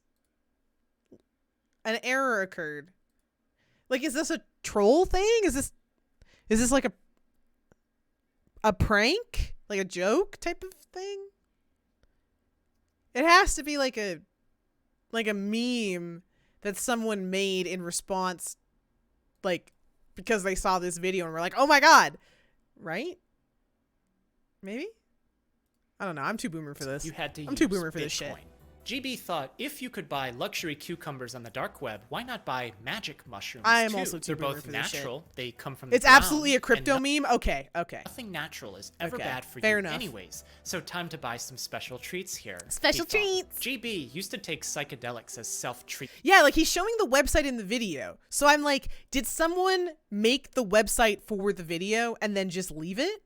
Or did someone replicate what the website looks like after seeing the video? Or was it just completely separate? Like it's a completely separate meme and Chubby Emu chose to use it for the video. We'll never know. He believed that he had undiagnosed depression, but he couldn't be bothered to see a doctor. He would self-medicate Yeah, and depression drop moment, acid actually. to make it all go away. But after the trip, the bad times would always come back. When he got his dark web mushrooms in the mail, GB thought something was a little off. He thought they looked a little discolored. The bag had a weird almond-like smell to them. He ate that's a not couple, good. and it was a good trip. But then he thought he needed to make this last. GB had read online about microdosing. Instead of dropping a whole dose at once, people have been taking small amounts at frequent intervals to maintain a baseline trip. The internet forum spoke authoritatively on this. Microdosing is more efficient, they said. It prevents any kind of freakout or bad trip that could happen, all while improving mood and cognition. Obviously, for mushrooms, the forum made it clear. Boiling them to make a mushroom tea that you push into your veins with a needle is the most efficient way to microdose them. Immediately after injecting his dark... Oh, yeah, just like homebrew some fucking injectable mushroom juice that you bought from a stranger. You know, nothing could go wrong here. I learned how to use drugs. I'm learning how to use drugs. My mom warned me about choosing friends. Red Exactly. mushroom brew. GB felt Like, nauseous. Maybe hello? the dose was too small. In a few minutes, I'll try a larger amount, he thought. No. As he kept pushing higher and higher amounts into his veins. Man, I feel bad after doing that. Let me do more of it. Eventually, he tried to convince himself that he was feeling a connection with the natural world. With Hello? a pounding headache and while gasping for air, GB started feeling his feet become thick. His legs started to become sludge as they weighed him down, and his toes were like the roots of a tree burying into the ground. Everything was in perfect harmony, balanced as all things should be. As he continued to microdose over the next few days, he convinced himself he was keeping his trip up despite the pounding headache. He could smell something when he boiled his mushrooms, but he just couldn't describe what it was. He wasn't exactly sure where everything was going. And then he started feeling cold. He started sweating uncontrollably while noticing his heart beating. Bro, in his you're neck. dying. It wasn't pounding harder, it was just beating fast as he noticed that he was gasping for air. Buddy, you're Even though he dying. was sweating, he could feel the cold touch of his own skin as he emptied his stomach into the kitchen sink. Unsure if he was seeing things, he thought he may have just vomited blood because everything that came up was red. He didn't think blood could just come up like that, but he could smell the iron because when it came up, it splashed into his nose and out of his eyes. And then he started believing that he was being recorded by a hidden camera. Bro, you're dying. He saw himself tied up in a chair on a Red Room live stream, and people had paid Bitcoin to watch him suffer on the dark web. Bro, he is as having the had his shittiest- first seizure. He's having Karen a hears shitty the trip commotion and dying. walks into her basement to find her son shaking and crying as he rolls around in a pool of sweat and blood on the floor as she calls for 911. Holy and he's brought to fuck. the emergency room. Bro, can you imagine being a mom and walking in on that At shit? Jesus, examination, can you imagine being doctors noticed anybody that GB's and walking in skin on is someone you love, discolored and cold. like, the whites of his eyes were seizing yellow. and His heart sweating rate and was vomiting high. blood? His heart rhythm was erratic. This one might be fake, but it also, like, keep in mind he could be thinking that that's what happened to him and he's tripping. His lips and nails were blue. One doctor thought he recognized the heart rhythm as maybe some kind of poisoning, but he wanted to order a special blood test to make sure while telling the medical team to give GB vitamin B12. This special blood test would take longer than a regular blood test, which finds that GB has acidemia. Acid referring not to LSD, but to a chemical that releases hydrogen ion, and emia meaning presence in blood. Acid, presence in blood. This was accompanied by a high lactate emia, and if lactate is known as lactic acid, which is made in large amounts and released when muscles contract chaotically like they do in a seizure, then all of this happening to GB makes sense. Except the blood test also reveals that parts of GB's liver have started shutting down.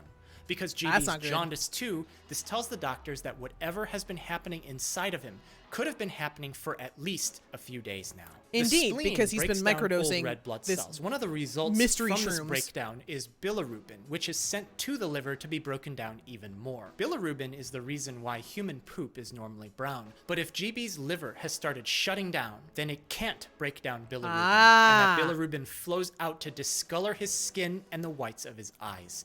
But it's more than just his liver that's shutting down. So it wasn't and blood. proteins were found in his urine, meaning that just while kidding. he was convulsing from his seizures, it's likely some of his muscles ripped apart, floated around in his blood, and got caught up in his kidneys, tearing them apart. Jesus too. Christ. Karen had no idea what her son had taken. Doctors had no idea either. And because he's unconscious, he can't tell them. Since his urine was clean for routinely tested substances, this made it difficult to figure Yeah, I out didn't know. why I this didn't is know why happening poop to was GB. brown. At this time, the special blood tests came back. Having looked at GB's heart rhythm, the doctor thought maybe he saw cyanide, which can affect the heart by shifting muscle timings in characteristic ways. And the special blood test confirms the doctor's suspicion. GB has cyanide poisoning. The blue lips, the seizures and lactatemia, the failing liver and kidneys. All of this meaning that some of the dark web bought mushrooms that GB microdosed were laced with cyanide as doctors transfer him into the intensive care unit. Cyanide. Like, keep in mind, I don't think he literally puked blood. I think he was describing what the patient thought was happening to him, right? So like he thought his feet were getting bigger. Like it's describing not what literally happened, but what he thought he was experiencing. Cells of oxygen. When it gets into the body, so he quickly thought he binds to the puked blood mitochondria out of his eyes. He powerhouse didn't of the literally cell, puke and acts blood kind out of of like his a eyes. magnet by sticking to metal ions. It snaps on and doesn't let anything else. Because I do on. not think you can puke blood out of your eyes. Typically use these metals to shuffle the around. mother did find blood around GB. Yeah, so like maybe he did actually throw up blood, but he when you're high as shit, sometimes your brain exaggerates what you think is happening. Like he probably did throw up blood, but maybe he didn't puke it out of his eyes. Electrons to came out of his energy. mouth. Kind of like how electricity moves and flows. The eyes thing as is weird energy. though. Yeah, definitely. But if like I electrons don't can't think you get can puke shuffled out of because your eyes. cyanide is blocking those metals, then the cells don't have a powerhouse anymore. The mitochondria is the powerhouse of the cell. Like someone suffocating, not getting enough oxygen. But in this case, the oxygen is there. Cells just can't use it because cyanide is there blocking it. Brain and nerve cells start to starve of oxygen, causing seizures. The liver that's needs fucked. lots of energy to break down and process substances in the body. Without enough energy, it starts to break itself down and parts of it start to die. It can no longer process bilirubin from red blood cell breakdown, spilling the bilirubin into his blood and staining his skin and the whites of his eyes. Jesus. Muscles need a lot of energy too, and the heart is a big muscle, so it starts to beat erratically, causing his abnormal heart rhythm. And skeletal muscles consume energy too, but they're starving of oxygen, creating lactate before the proteins start to slough off into the bloodstream as they start to die too. These muscle proteins get caught in his kidneys, tearing apart the tubules, causing fulminant rhabdomyolysis. Oh, that's a Rhabdo big meaning word. Striped or striated, referring to the striated characteristic of skeletal muscle, myo referring to muscle, and lysis meaning a breaking down of. A breaking down of skeletal muscle. Fulminant, meaning that it's that's happening fucked up. Suddenly in Yeah, its the life human threatening. body is a crazy Doctors still thing don't and know terrifying. That GB injected magic mushrooms, but the cyanide poisoning alone appears to explain everything that has happened to him up to this point. Is there a way that the cyanide could be pulled out of his body? Well, I don't know. It was already done when the doctor ordered the medical team to give him vitamin B12. You see, Oh. vitamin B12 is officially Yeah, named cyanide is cobalamin, rough. which has a cobalt. I mean, at least inside. he does his research. A quick Cobalt Google search is does a not metal, provide and the vitamin B12 proof that you he eat in gummy is vitamins. explaining. Does prove that. Sorry. I guess I should.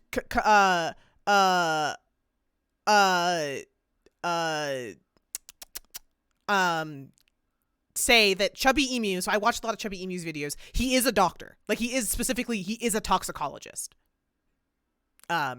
So he understands poisoning. He's an actual like registered medical doctor and toxicologist, which is why his videos are really interesting and informative. Is named cyanocobalamin, which has a cyanide Not a ion on substitute it for real bound medical to advice, though. Cobalt. This means that injecting GB with a generic cobalamin will cause it to act like a stronger magnet, pulling cyanide out of the mitochondria, creating a safe vitamin B12 megadose that can concentrate in his urine and be excreted by his kidneys. As the time goes by in the intensive care unit, GB's condition appears to improve. Things are looking up, but then things started to get worse suddenly. Oh no. It became apparent that more than just cyanide poisoning was happening. GB's blood pressure started to drop and his heart rate started to increase. This does He seem like started a house developing episode fever sped that up. he didn't That's have the when best he part about presented Chubby to Emu the videos. emergency room. Another blood test suggests Yeah, I wouldn't want to take medical tips from someone who studies poison. Yeah, and like he's a medical doctor. He's a registered doctor and like he works in a clinical setting, but enjoy the lessons of this. Most of the lessons of Chubby Emu's videos are don't eat shit that you don't know where it came from. Don't leave food out. Don't eat food or put things in your mouth that smell off. Don't eat massively large doses of things that say do not eat massively large doses of. that GB has bacteremia, bacterial presence in blood. But which bacteria exactly? And where did the bacteria come from? Probably Doctors need from to know the which bacteria garbage is floating around and growing inside his blood mushrooms so that he give the right boiled. antibiotics. If we the followed wrong those rules, life antibiotics wouldn't are be any given, fun, then the though. I mean, bacteria that's can true. keep growing unchecked. But I'll But it let takes other days people to suffer the grow that consequences of bacteria that in fun. a petri dish to find out. Days that GB doesn't have because his chances of dying from the infection increase every single hour. Doctors give general antibiotics. These can cover many different kinds of bacteria and may not be the best one for the bacteria specifically floating He forgot to around wash them? inside GB, Probably. but it can maybe And he said they prevent smelled things funny. from getting worse. As the hours pass, GB starts to go into respiratory distress. His blood pressure starts to drop because his whole body is now inflamed. Oh. It's kind of like when you get a cut and the area becomes swollen and red. That's the body dilating the blood vessels and letting white blood cells in, except in GB's case, his whole body is swelling and dilating. And Oh, then fuck. he started bleeding from his nose. He said they had an starts to bleed almond-like out of his smell. eyes Yeah, and ears. which is a myth because cyanide does not smell like almonds. Well, maybe it wasn't the cyanide that made it smell like almonds. Maybe it was whatever bacteria was also on that and in it. blood can flow out of GB's body, it starts to ooze Like, out. nothing in this video said that cyanide explains the almond smell. Meaning that something is causing his blood to become thin, but what could it be? Bacterial cultures return and tell the medical team that Brevibacillus is growing and floating around in GB's blood. This isn't usually found in hospitals, but in soil, Ooh. meaning that GB was probably dealing with some kind of plant or natural product or something. Yep, in the soil that the mushrooms were growing in. You can also extract cyanide from almonds. Ah. Doctors thought. But the cultures also report it's not just bacteria. So maybe that's the almond smell. If it was cyanide extracted from almonds, because that is true. If you get bitter almonds, yeah, bitter almonds can be if you eat enough bitter almonds, you can get cyanide poisoning. But you have to eat like an exorbitant amount of bitter almonds. And also in general, people don't really eat bitter almonds. They prefer sweet almonds, which do not contain cyanide. Cherry floating pits around in also his have blood, them, but so I've fungus heard. Too. Specifically, But I don't know. psilocybe And apple cubensis, seeds, yes. Meaning that Apple the seeds dark I've web heard. bought mushrooms that GB microdosed by injection were not only laced with cyanide, but they were now growing in his blood, shutting down all of his organs again. When what you eat starts growing inside you. No, but he very much is saying it was cyanide when he says smelled like almonds and then suffers from cyanide poisoning. Yeah, but they're getting into the fact here that it wasn't just cyanide poisoning. The mushrooms that he had are something bad. Like, these are not the mushrooms that he thinks he bought. Like, that's the point of this video. It isn't saying that like he got cyanide poisoning because it smelled like mushrooms. You're assuming that. It says that he thinks that the patient thought that he smelled almonds. Doesn't mean that he actually did. The psychedelic chemical in magic mushrooms is usually psilocybin. The interesting thing about psilocybin is that by itself, it's not known to be active in the body. When someone eats a magic mushroom, it goes into their stomach and then absorbs into their liver, where it's broken down to psilocin, which is active. This is why In the mushrooms scare brain me, is a and Last of chemical Us. Last of Us is responsible for also sending why signals mushrooms are called scary. Serotonin. We know that mood, sleep, learning, appetite, and memory are all affected by serotonin, also known as 5-hydroxytryptamine. And it's no coincidence that chemicals that have similar structures can have different effects. Mushrooms in the brain, taste like good, and they're melatonin for pretty. sleep, or lysergic acid diethylamide, which you might know as LSD. Sometimes certain mushrooms will contain other things. Natural products in general contain hundreds of different chemicals all mixed together, like something called the phenylethylamines. A well-known phenylethylamine is alpha-methylphenylethylamine, amphetamine. There's also a beta-ketoamphetamine, also known as cathinone or bath salts. Bath salts! These are also somewhat related to tryptamine, which is part of dimethyltryptamine, DMT drugs! and 5-hydroxytryptamine, also known as serotonin, bringing us back to psychedelics. GB mistakenly thought that mushrooms would help fix his depression, but from our current understanding, psilocin works mainly on one type of serotonin receptor in the brain. There's many other kinds of serotonin receptors that would need to be addressed in a setting of clinically diagnosed depression, but this isn't his only problem. When someone injects a mushroom brew, it floats around the body before the liver breaks it down, so it's not activated. It's activated when one eats it.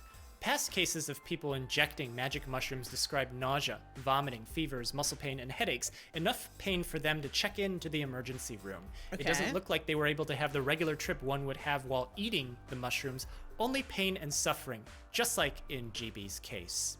His bleeding was fixed in the ICU because the bacteremia and fungemia were directly acting on his bone marrow, which wasn't making all of the blood clotting factors needed. When blood clots, it becomes thick. So if it can't clot, it becomes It's just thin, the way he says those words. Does he have to say it that flowing out of is that just the way he says those words, or does he have to say it that way for YouTube or something? No, that's just, it's become like a running meme, I guess, in his community, but that's just that's how he talks. He pronounces all the words and he like breaks it down what they mean.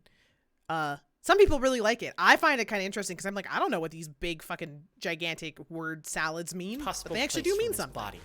Proper antibiotics and antifungal medicines were administered, and he was discharged from the hospital with long-term prescriptions of those medicines.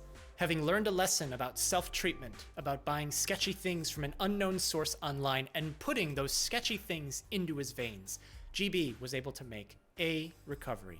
Thanks so much for watching. So, Take care what of did we learn yourself here today, and children? be well. Do not buy sketchy mushrooms online from strangers. Do not inject sketchy mushrooms into your body. Do not do that. Bad. Don't do that. Bad things will happen to you. But yeah, let me open Chubby Emu's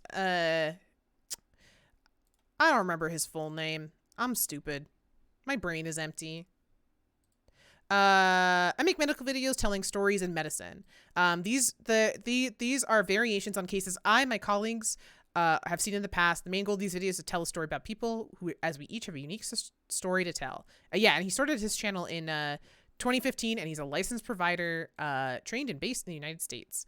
I forget, he has his full name, and like people are like, yeah, he's really cool. Anyways, he's a very interesting clinically adjunct professor, University of Illinois. He teaches Illinois. What did I say? University. He teaches now at the University of Illinois, which is kind of cool.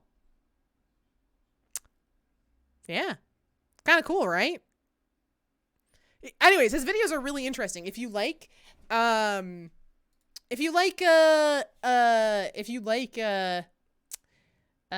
medical videos or like medical stories about like weird medical cases, that's all his channel is. But yeah, we don't settle for second-rate cucumbers here. Only luxury cucumbers for the rich and famous, like ourselves. Imagine he shows up as your doctor and you're like, please don't tell people about my strange body. And he's like, nope, I've already got the script written for YouTube. Sorry, buddy. I only know about the normal brown and white mushrooms. There's a mushroom local to me. What's it called? I forget what it's called. It's really cool.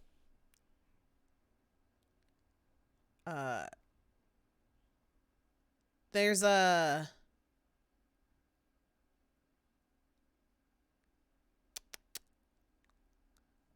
really cool one that's like really pretty that you can see when you go to the mountains here. I think it's this what I'm looking for. And they're also edible. Like people will eat them. Like the little the little morel mushrooms. I think these are the ones I'm thinking of. You can find them in like forests and stuff, and they're edible. Not that, listen, I am not endorsing you to go out and hunt your own mushrooms, because lots of mushrooms that are edible also look like ones that are not edible. Yeah, I'm thinking of the yellow ones, I think is what I'm looking at. I don't know what they're called, but they're cool to look at. I've seen them when hiking, and they're like really cool looking, but I don't know what they're caught. Yeah, maybe it is this one, like the yellow morel, but there's also like the really bright yellow ones. Like those are oyster mushrooms. Maybe I need to just look for native Alberta mushrooms. But yeah, exactly. Like I'm not going to go out, and I do not encourage you, if you are not someone who's an expert in mushrooms, to go pick mushrooms in Alberta or anywhere. Because the thing is, there are tons of mushrooms that are not edible that look like ones that are, and you run the risk of dying. So don't do that. But they are cool to look at, and so it's cool to look at them, which is what I like. I like to look at them, but I'm not going to eat them. How do I view them? I remember there was a thing I saw.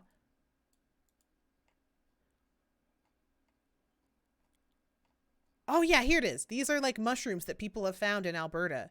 Like various kinds. Like, look at that. I know, do not eat that. You will die if you eat this one on the left. That is dead. That is a death sentence. But there was like yeah, like these guys. These things are so freaking cool looking. Like, they're like big yellow little hats. They're cool. And you can like see these in forests and stuff when you go hiking, which for me is like, it's just cool. They're just cool to look at. I'm not going to eat them. I don't know what you are. I'm not eating you. But you're cool to look at. Like, you're cool looking. Cool little fun. Yeah, look how bright. Like, they're like such a bright yellow.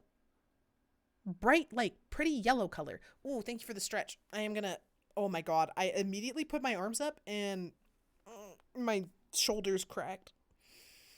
And then I'm doing the arm and shoulder stretch because, you know, when you're sitting, you don't necessarily move around a lot. So you gotta crack those old gamer joints. That blood mushroom literally shows what happens to you if you eat it. Yeah, exactly. You just explode. You just become a little blood pustule. But they're cool. Like, mushrooms are cool looking. I don't like the texture. The only thing I don't like about mushrooms, I will eat them. But I don't like the texture of mushrooms in food. So I tend to look at these. This is what I'm thinking of. This is why I got it confused with the moral. Look at this thing. It looks like a sponge. Like, it's so cool. I don't know what these are called, but they're so cool. You can see them when you go hiking and shit. These ones are so fucking, it looks like a fucking sponge. It's so cool. But it's a fungi. Fucking neat. Dio, have you seen mushrooms making music? No. I have not.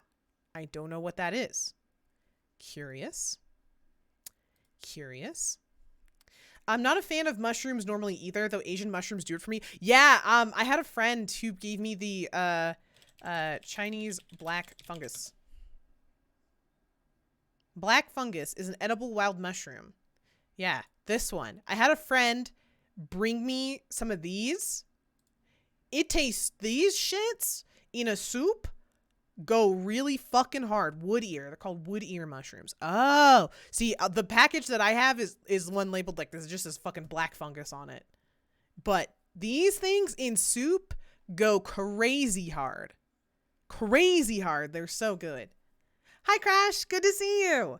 We're chilling. We were watching videos. We just watched one about mushrooms, and so now we're talking about mushrooms a little bit. Mushrooms have these large communication networks, and if you tap into their frequencies, they make really cool sounds that sound like music. Whoa. Okay, I'm going to look this up real quick, because now I'm curious. Mushroom music. You know, I did not get what I thought I was going to get.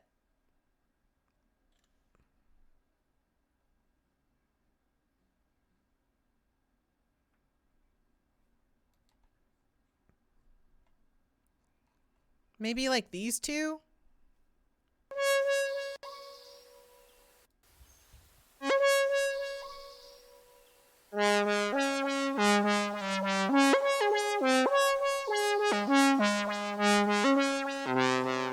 What?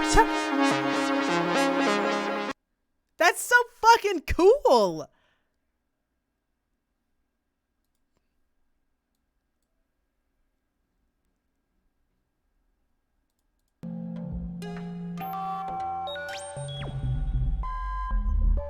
This sounds like some fucking alien shit. This is cool, but also like kind of fucking scary. Like this is kind of scary. I don't know why. This one specifically is actually unsettling. I don't.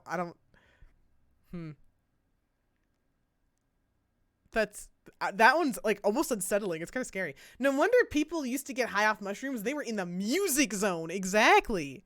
Imagine Rick rolling with mushrooms, right? Like that would be fucking. I didn't know you could do that. That's really fucking cool. Are there any other? Did anyone ever like actually make a song with the mushroom sounds?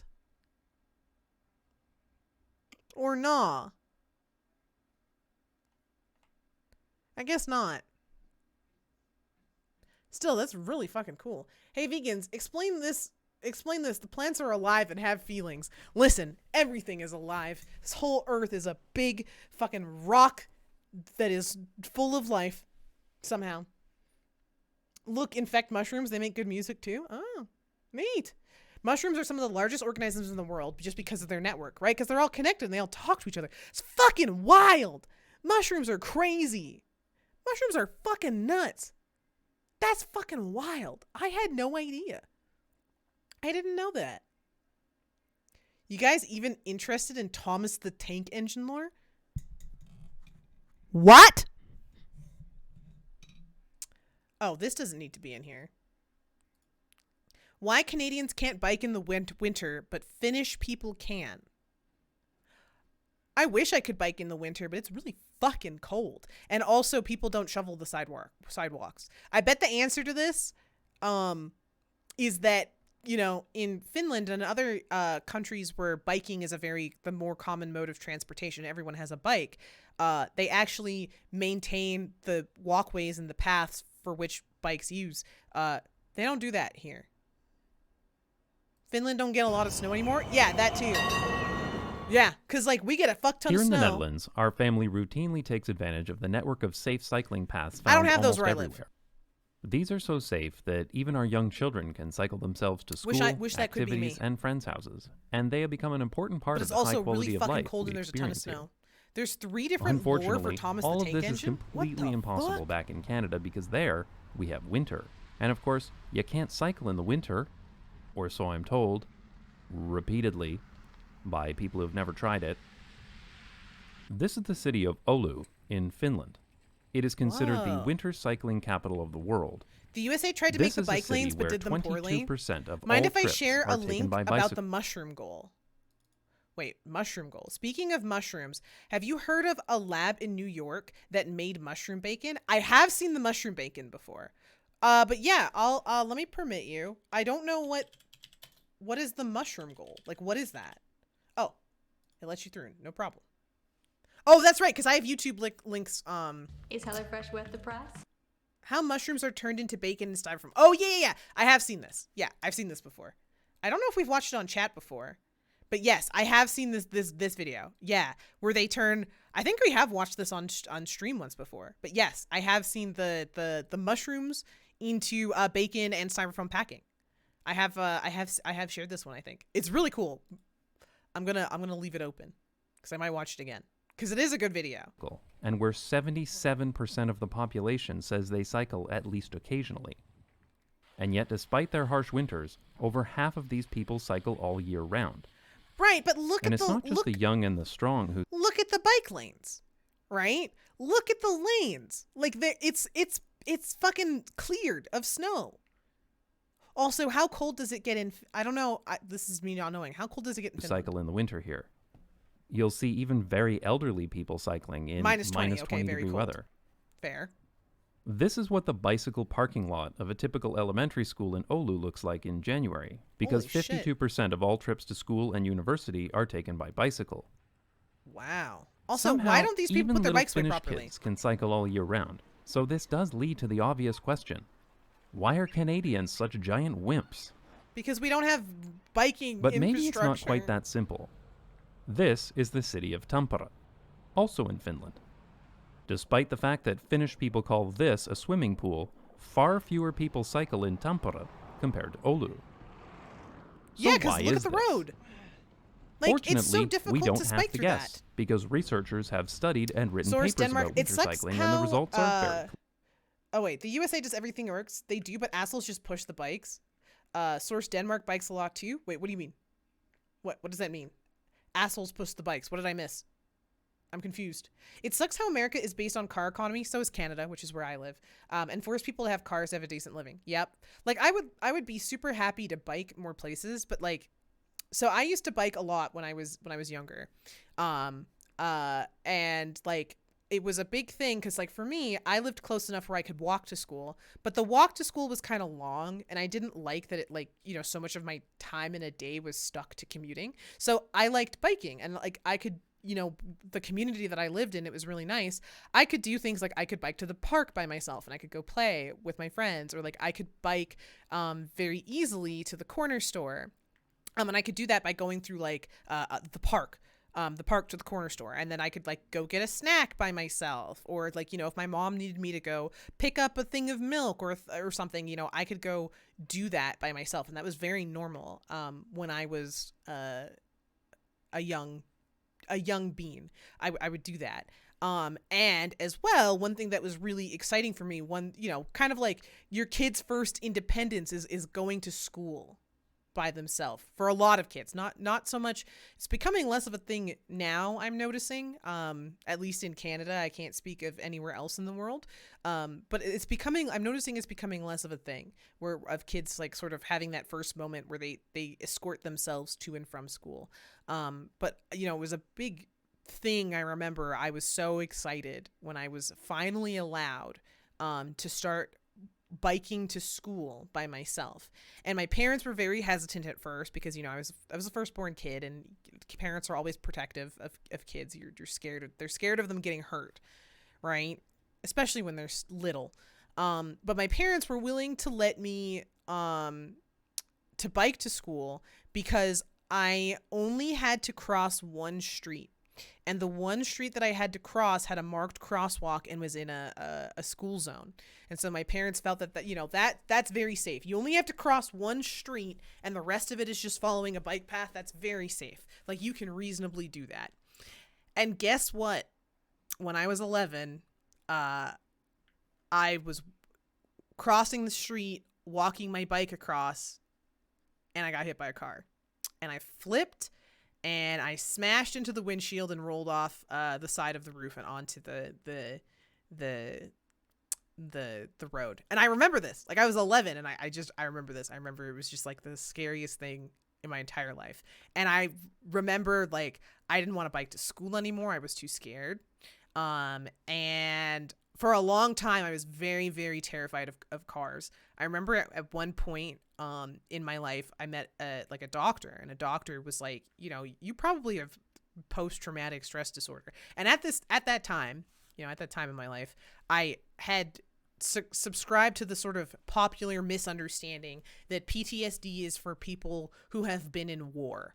And I was like, well, I don't have anything to have PTSD about. But yeah, I had, you know, some post-traumatic stress, a deep residual fear of vehicles. And I had horrible anxiety attacks, like being in vehicles. I was terrified. You know, there was a very big pressure, especially as a teenager, to learn how to drive. And I did not. I resisted it at every opportunity because I didn't want to interact with vehicles because I was terrified of them. And so even as an adult now, you know, I drive and it's fun. It's actually very enjoyable.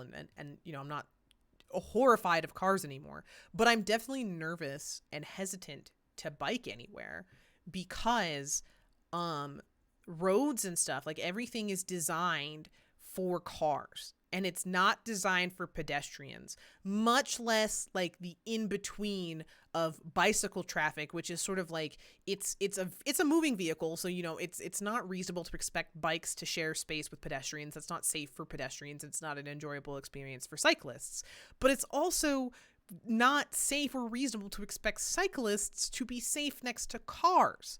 Like, I don't feel safe. There's the expectation, there's the law where I live legally. If the only thing that exists is the road and the sidewalk, I legally have to ride my bike as an adult on the road. If I ride my bike on the sidewalk, I can get like a $200 fine. But I'm not gonna ride my bike on the road. I'm just saying this. I am still scared of being hit by a car. Like, I will not ride my bike anywhere if I have to do it on a road where there is even the slightest amount of traffic frequency. Like, I am terrified. I do not want to share a vehicle space with something that is half a ton and moving at 50 kilometers an hour. Like, I don't even want, if that clips me, I will break bones or die. Like, I don't want that. I think, yeah, I agree. I think it's a very reasonable fear, and it's a fear I have. So that's the one thing that like really irks me about just cities in Canada and the US in general, is they are not accessible by bike. They are completely designed, like, not even just not for pedestrians, but for car traffic and only car traffic. And it's very frustrating because it really does mean you have to have a car, and you need to drive a car, and you need to be comfortable driving a car to get around, because everything is designed around the car. Anyways, complete 180 personal story, but just a little tidbit of, yeah, drives me nuts. Yeah. I missed a bunch of stuff in chat. Okay, so Marco says, I take 45 minutes to walk to and from school. The only reason I'm not biking is because there's no easy way for me to bike to school here. So it takes almost just as long, which sucks. Like, imagine having a city that is so proud for their super bike lane that goes through the country, yet they don't have a single bike lane that goes through their own city. Yeah, that's kind of embarrassing and frustrating. People getting to bike anywhere you want as a kid was pretty great, but you don't see it so much anymore. Yeah, I haven't, it's like disappeared. Like, Jabberwock and I live in the same city, so it's probably the same visual experience, but like, yeah, I don't see kids, I never see kids cycling places. Like, I never see kids kind of biking anywhere or like really walking anywhere. Like, nowadays, like, it very much is, and that's part of that is like just infrastructure and road design of things, is like you get your parents to drive you everywhere, or you take, like, if public transit is reasonable where you live, you take public transit, and that's it. Biking as adults straight up sucks because you're not allowed on sidewalks anymore. Exactly. And I'm like, well, I don't want to do that. I'm sorry.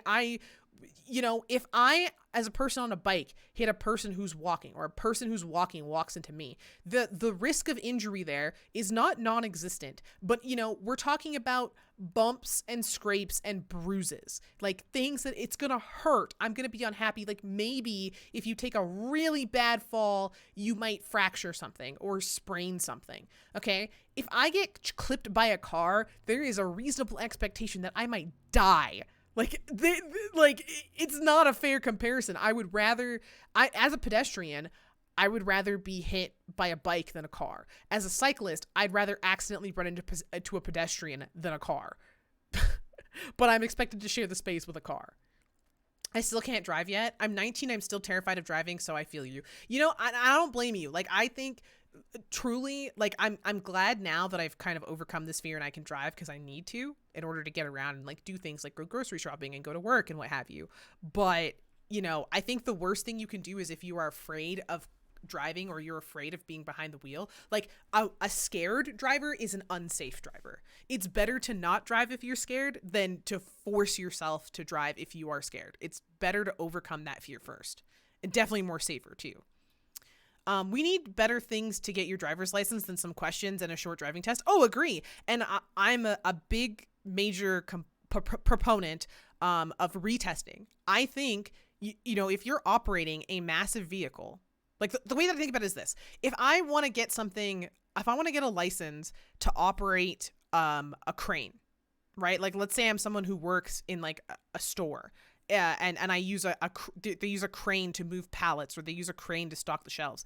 If I want to operate that crane, I have to pass a test to prove that I can safely operate that crane, and I have to retake that test every couple of years, right? I have to prove that I can safely. I have to not only prove it once, I have to prove multiple times that I understand how to safely operate this piece of equipment. We should do the same thing with cars.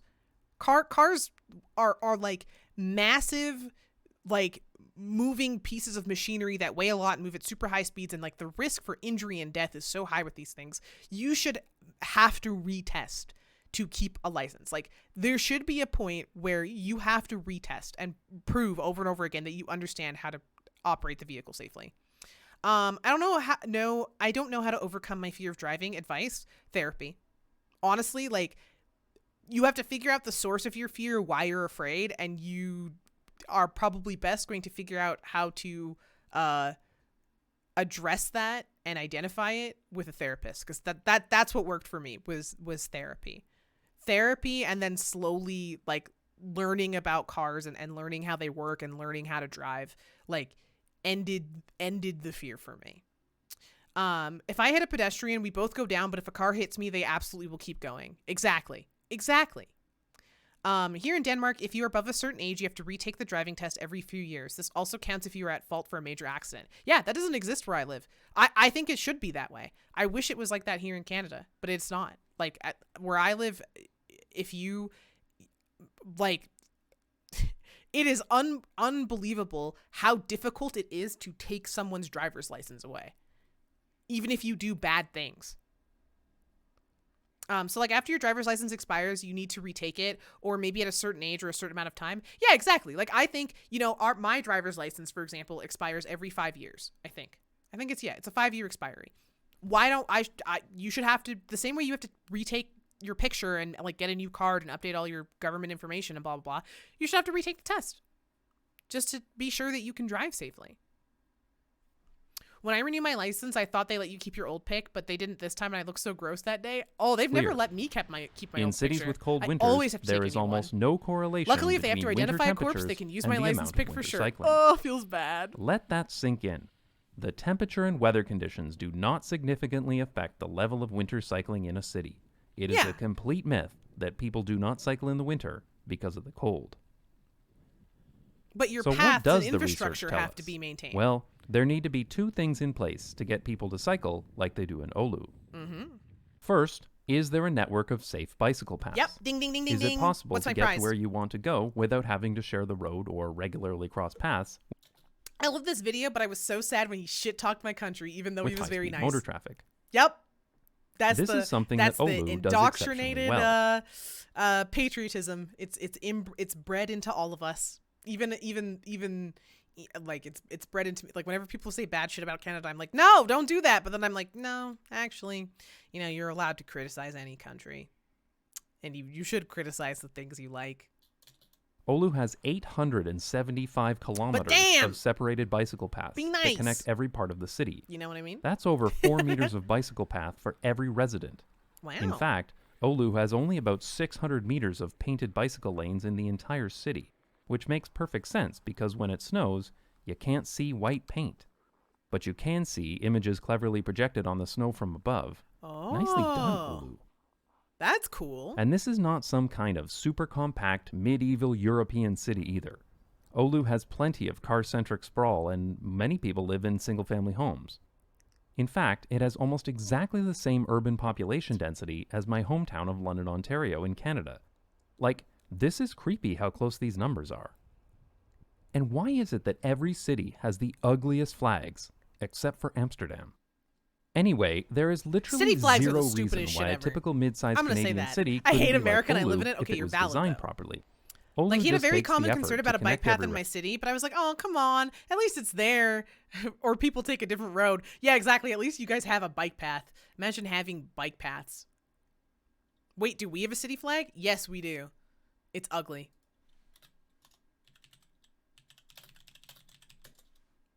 It's very simple, but it's kind of ugly.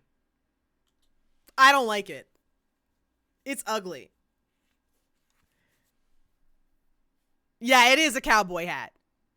It is a cowboy hat because we're the heart of the New West. Yeah. It's ugly. I hate it.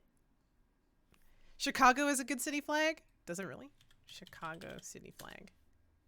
It's an Arby if Arby's had a flag. Yep. Oh, this is kind of nice. Yeah. Okay, I can respect this. This is a respectable flag. Yes. Yeah, this can stay. This can stay. This is a good flag. I'm comfortable with this. This is an acceptable good flag. Oh, whatever this is.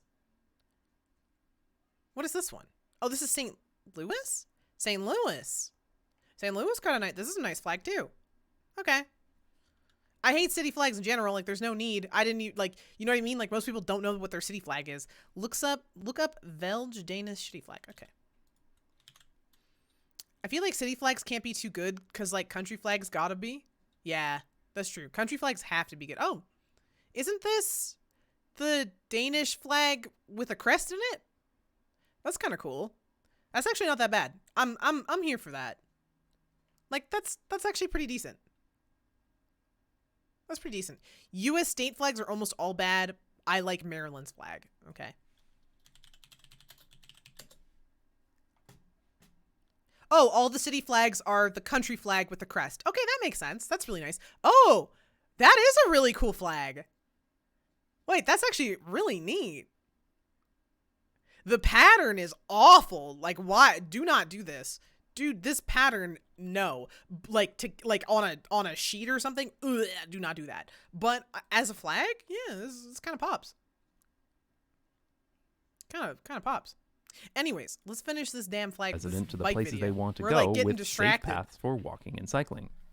And even better, many of these bicycle paths are designed to be shortcuts that are faster than driving, encouraging people to cycle even more. Interesting. Actually, okay, speaking of flags, U.S. state flags. You said U.S. state flags are kind of ugly.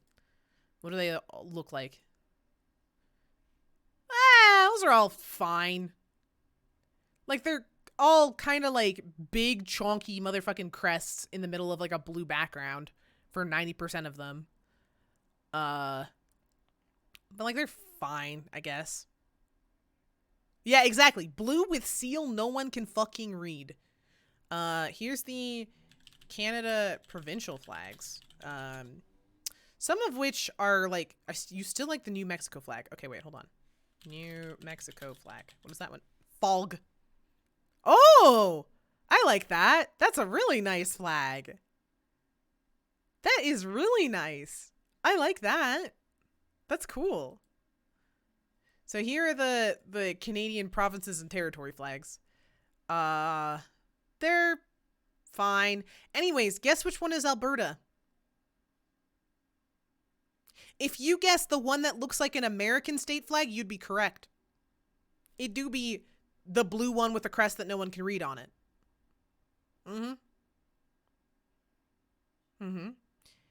Isn't there a flag with dragons on it? There are many flags with dragons on it. Wales is one of them. I think there's another one.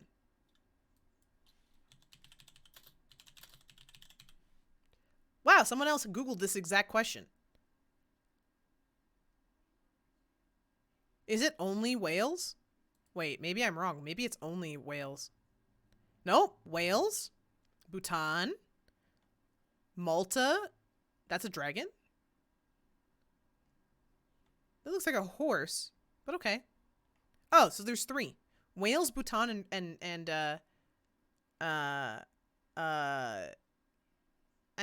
Bhutan. Okay, cool. Huh. There we go. 3 flags with dragons on them. But yeah, these are the provincial, like the state equivalent flags where I live. I would say the best one is probably Newfoundland and Labrador, and I think that's the Nunavut. Yeah, it is Nunavut. I thought so. The Nunavut one and Newfoundland. Those are the best two, by far. They're very pretty.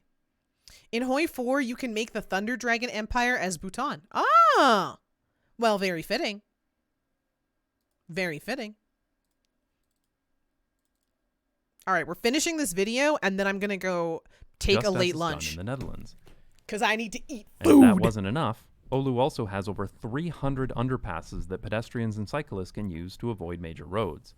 These make it possible to cycle entire journeys without ever encountering a traffic light or even needing to stop. Well, that's cool. This should not be a surprise to anyone. I want that. A network of safe bicycle lanes is the single biggest I think it's dinner at this point. Yeah, it's definitely closer to dinner. It's significantly like an more early important dinner. than Because I'm any going to other have dinner metric, when including culture, Ember comes distance, home. hills, in and in like this several case, hours. weather. Like After a safe bicycle network, the 3.5 next most hours from important now, element Ember is Ushi will snow be removal. coming home. Is the So it's bicycle like an network early properly like maintained in the pre-dinner. What's the meal between lunch and dinner? Is that supper? Supper? Or are supper and dinner the same thing? And if so, what is the meal between lunch and dinner? Linner.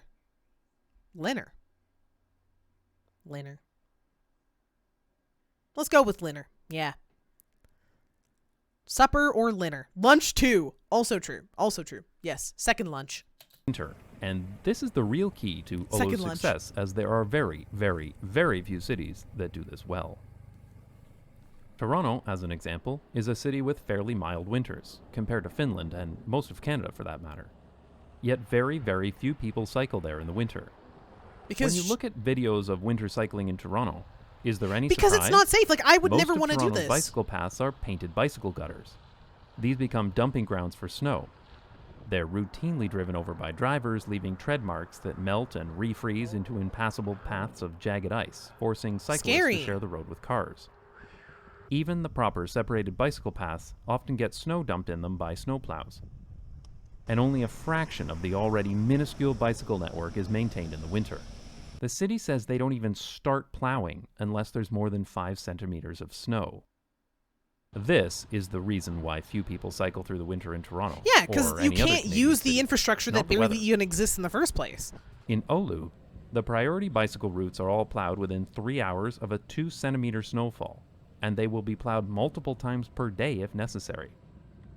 Snow removal contractors guarantee that the depth of the snow will never exceed 4 centimeters, and they maintain the paths with hard-packed snow that is free of ice and debris, making it easy to cycle on. To put it simply, the bicycle paths in Oulu are considered important pieces of infrastructure that get people from point A to point B. So they don't want cyclists to start competing for space on public transit, or worse, to drive cars, just because it snowed. They make it a priority. Oulu proves that cold is not the issue. Well, that's the thing. You can just Snow is not the dress issue. warm. Winter is a like people walk outside, and people walk if they need to walk when it's cold. Like, if you need to walk somewhere that you would normally walk when it's hot, you'll walk when it's cold. You'll just dress warmly. But you can't, dressing warmly does not address that if there's just simply no path for you to lazy get where you want to excuse go used by on ignorant foot or by people to bike. make the discussion of safe road infrastructure go away. The snow might explain why only 22% of trips in your city are taken by bicycle instead of, say, 42%. But when less than 2% of your population rides a bike, it's not because of the weather. It's because people don't feel safe cycling. Yeah, Period. that's it. That's it. I just don't feel safe. I like when I see stuff like this, I get that this is a dedicated bike lane, but I cannot use this. I cannot use this like 90% of the year. Because one, I don't feel safe in this. This is a glorified, like, he described it as a glorified gutter, and I completely agree with that. Like, that's not a dedicated, like, sure, it's a dedicated lane for bikes, but I'm right next to a car that can just swerve into this whenever they feel like it. There's nothing protecting me here. I do not feel safe. Exactly. It looks like a suggestion more than a rule. Right? And then when it's covered in debris and fucking melted snow, 90% of, like, all winter, so for me, where I live in Calgary, that's like 8 months of the year, I can't bike anywhere. Exactly, right? It's just like a shoulder marking. Like it's very frustrating. Yep. I find it hard to bike in warm clothes. That's fair. That's the other thing. Like, usually when I mean warm clothes, I mean like you have a hat, you have like a scarf, you have something covering your head and your face, and you have, you know, gloves. And like the nature of you pedaling, your body is using energy, so you'll get warm as long as you're wearing like pants and stuff and like boots. By extension, I've always wanted to own my own Vespa, but I feel like it's not possible in this city. Yeah. Like, they're really cool, but like there's no infrastructure to support using scooters or like small vehicles, because you'll just get driven off the road and be terrified of the big ones. Hello, Chili Warrior. Fun fact, Quaker Oats tested radioactive oatmeal on orphan children to see the effects of consuming radioactive material. This oatmeal had high amounts of plutonium in it. That's fucked up. That's really fucked up. Damn. My God, there are going to be drivers that intentionally try to get hit by other cars and bikes to try and take their money. Yep. Oh yeah, insurance fraud is definitely a really thing. Not bad at all. Toronto routinely gets cold days, but without much snow, where the roads are perfectly clear. So after getting sick of waiting on transit vehicles that were constantly stuck in traffic because Canadian public transit is stupid and counterproductive, Yeah. Say it louder. I feel it. Say I it louder. decided to try cycling to work in the winter, and it was fine. There's nothing hardcore or extreme about cycling in winter. I did it, and I assure you, I am not a particularly tough person. Just ask my brother. You mean my brother? He's a total wimp. At first, I had Good some impression. problems with ice, but then I discovered I've suggested studded that a winter few tires. times when I get tailgated These by things are expensive like cars. magic on ice. I never Yeah. tripped once when using them. It's interesting to note, though, that most people do not use studded tires in Oulu, because when you plow your bicycle paths properly, they're not slippery at all. And the same goes for sidewalks. Seriously, winter maintenance of the sidewalks and bicycle paths in Oulu is incredible. This is complicated and expensive, but it's still a fraction of the cost of maintaining wide roads and highways for cars. Exactly. Oulu shows what is possible if your city isn't bankrupt from maintaining too much car infrastructure. Oulu tracks data on cyclists very well with automated bicycle detectors like these. Cool. What's interesting is that the number of people cycling in winter stays pretty consistent until the temperature goes below about minus 20 degrees, and even then, it only drops by 15%. And that's about the time where it's like, it's really cold. Like, This it's may uncomfortably surprise cold. you, but one thing I consistently hear from people who try winter cycling is that they're a lot warmer than they thought they'd be.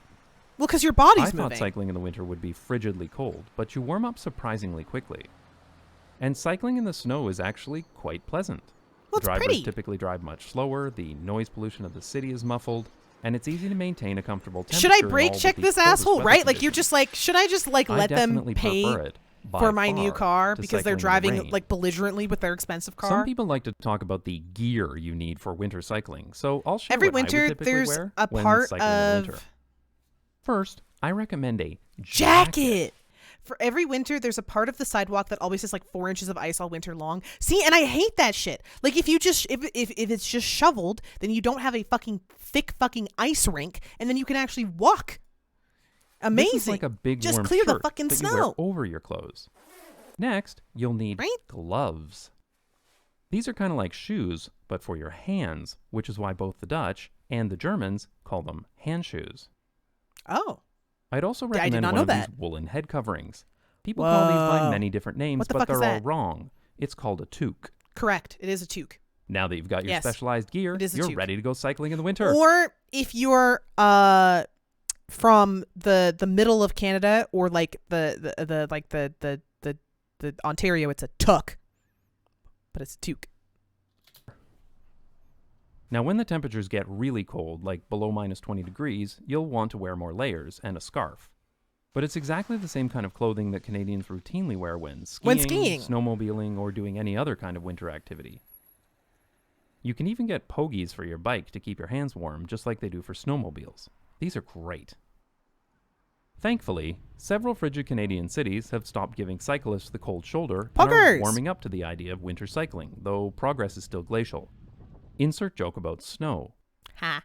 Edmonton, Alberta recently built a network of protected bicycle lanes downtown, and now plows the protected bicycle network with the same priority as major roads. Wow, I didn't know When that. was in I don't live in Yellowknife, Edmonton, which is unfortunately. here, I was impressed by the quality of the new bicycle infrastructure they were installing.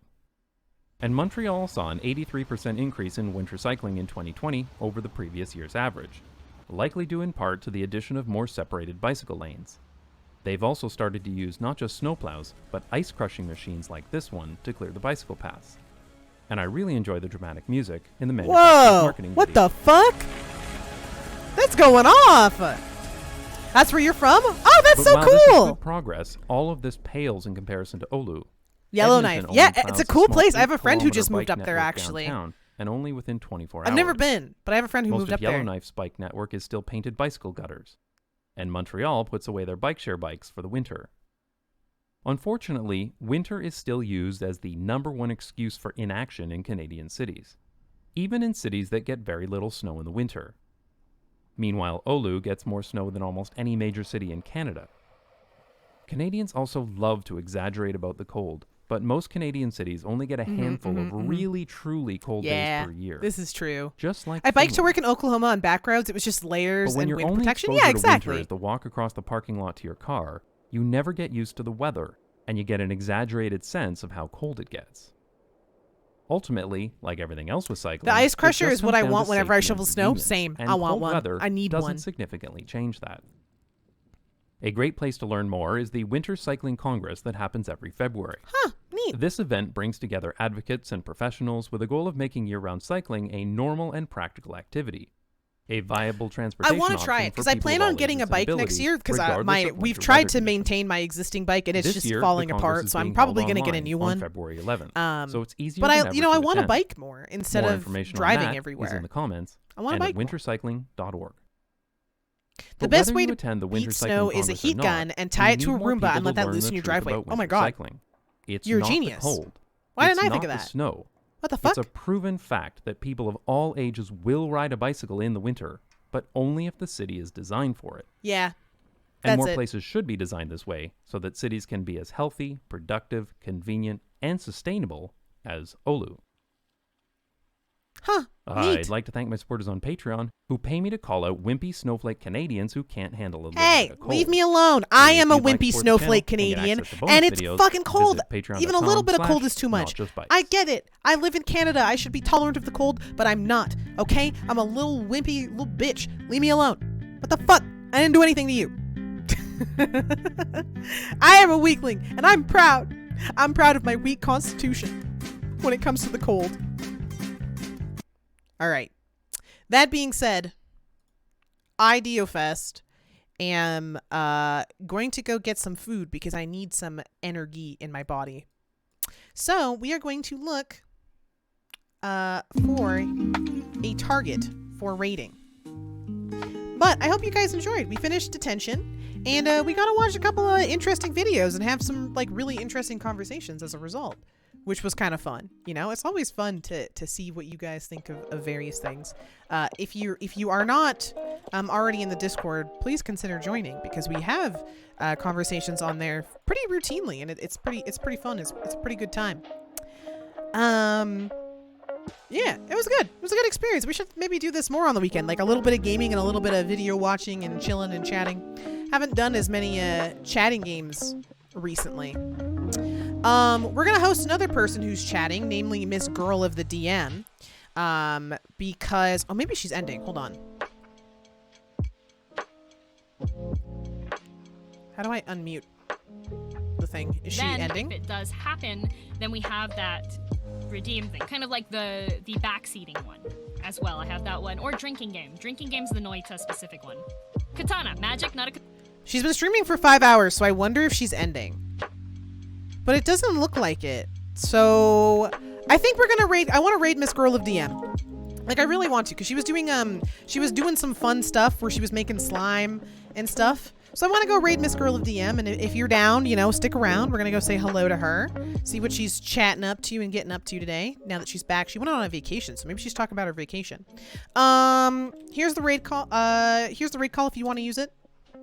Otherwise, feel free to just spam some Deophest Haze, say hello on my behalf. Girl DM is a great friend of mine, and she's wonderful and very sweet and very cute cat girl VTuber. So let's go say some hellos.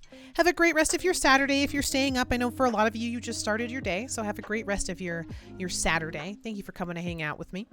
I will post an updated stream schedule maybe tomorrow, but we're probably going to be going back to the regular schedule of like Tuesday, Thursday, Saturday, maybe Sunday.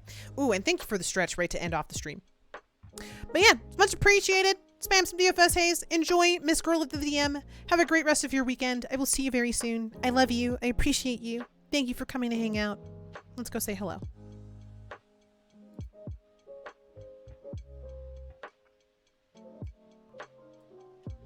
My first assumption, one of the pieces of advice that I've given to people that have like a negative interaction with someone in the chat, or like, oh, someone came in my chat and did this. My first assumption is to assume that it was unintentional, stupid, or misinterpreted. That's my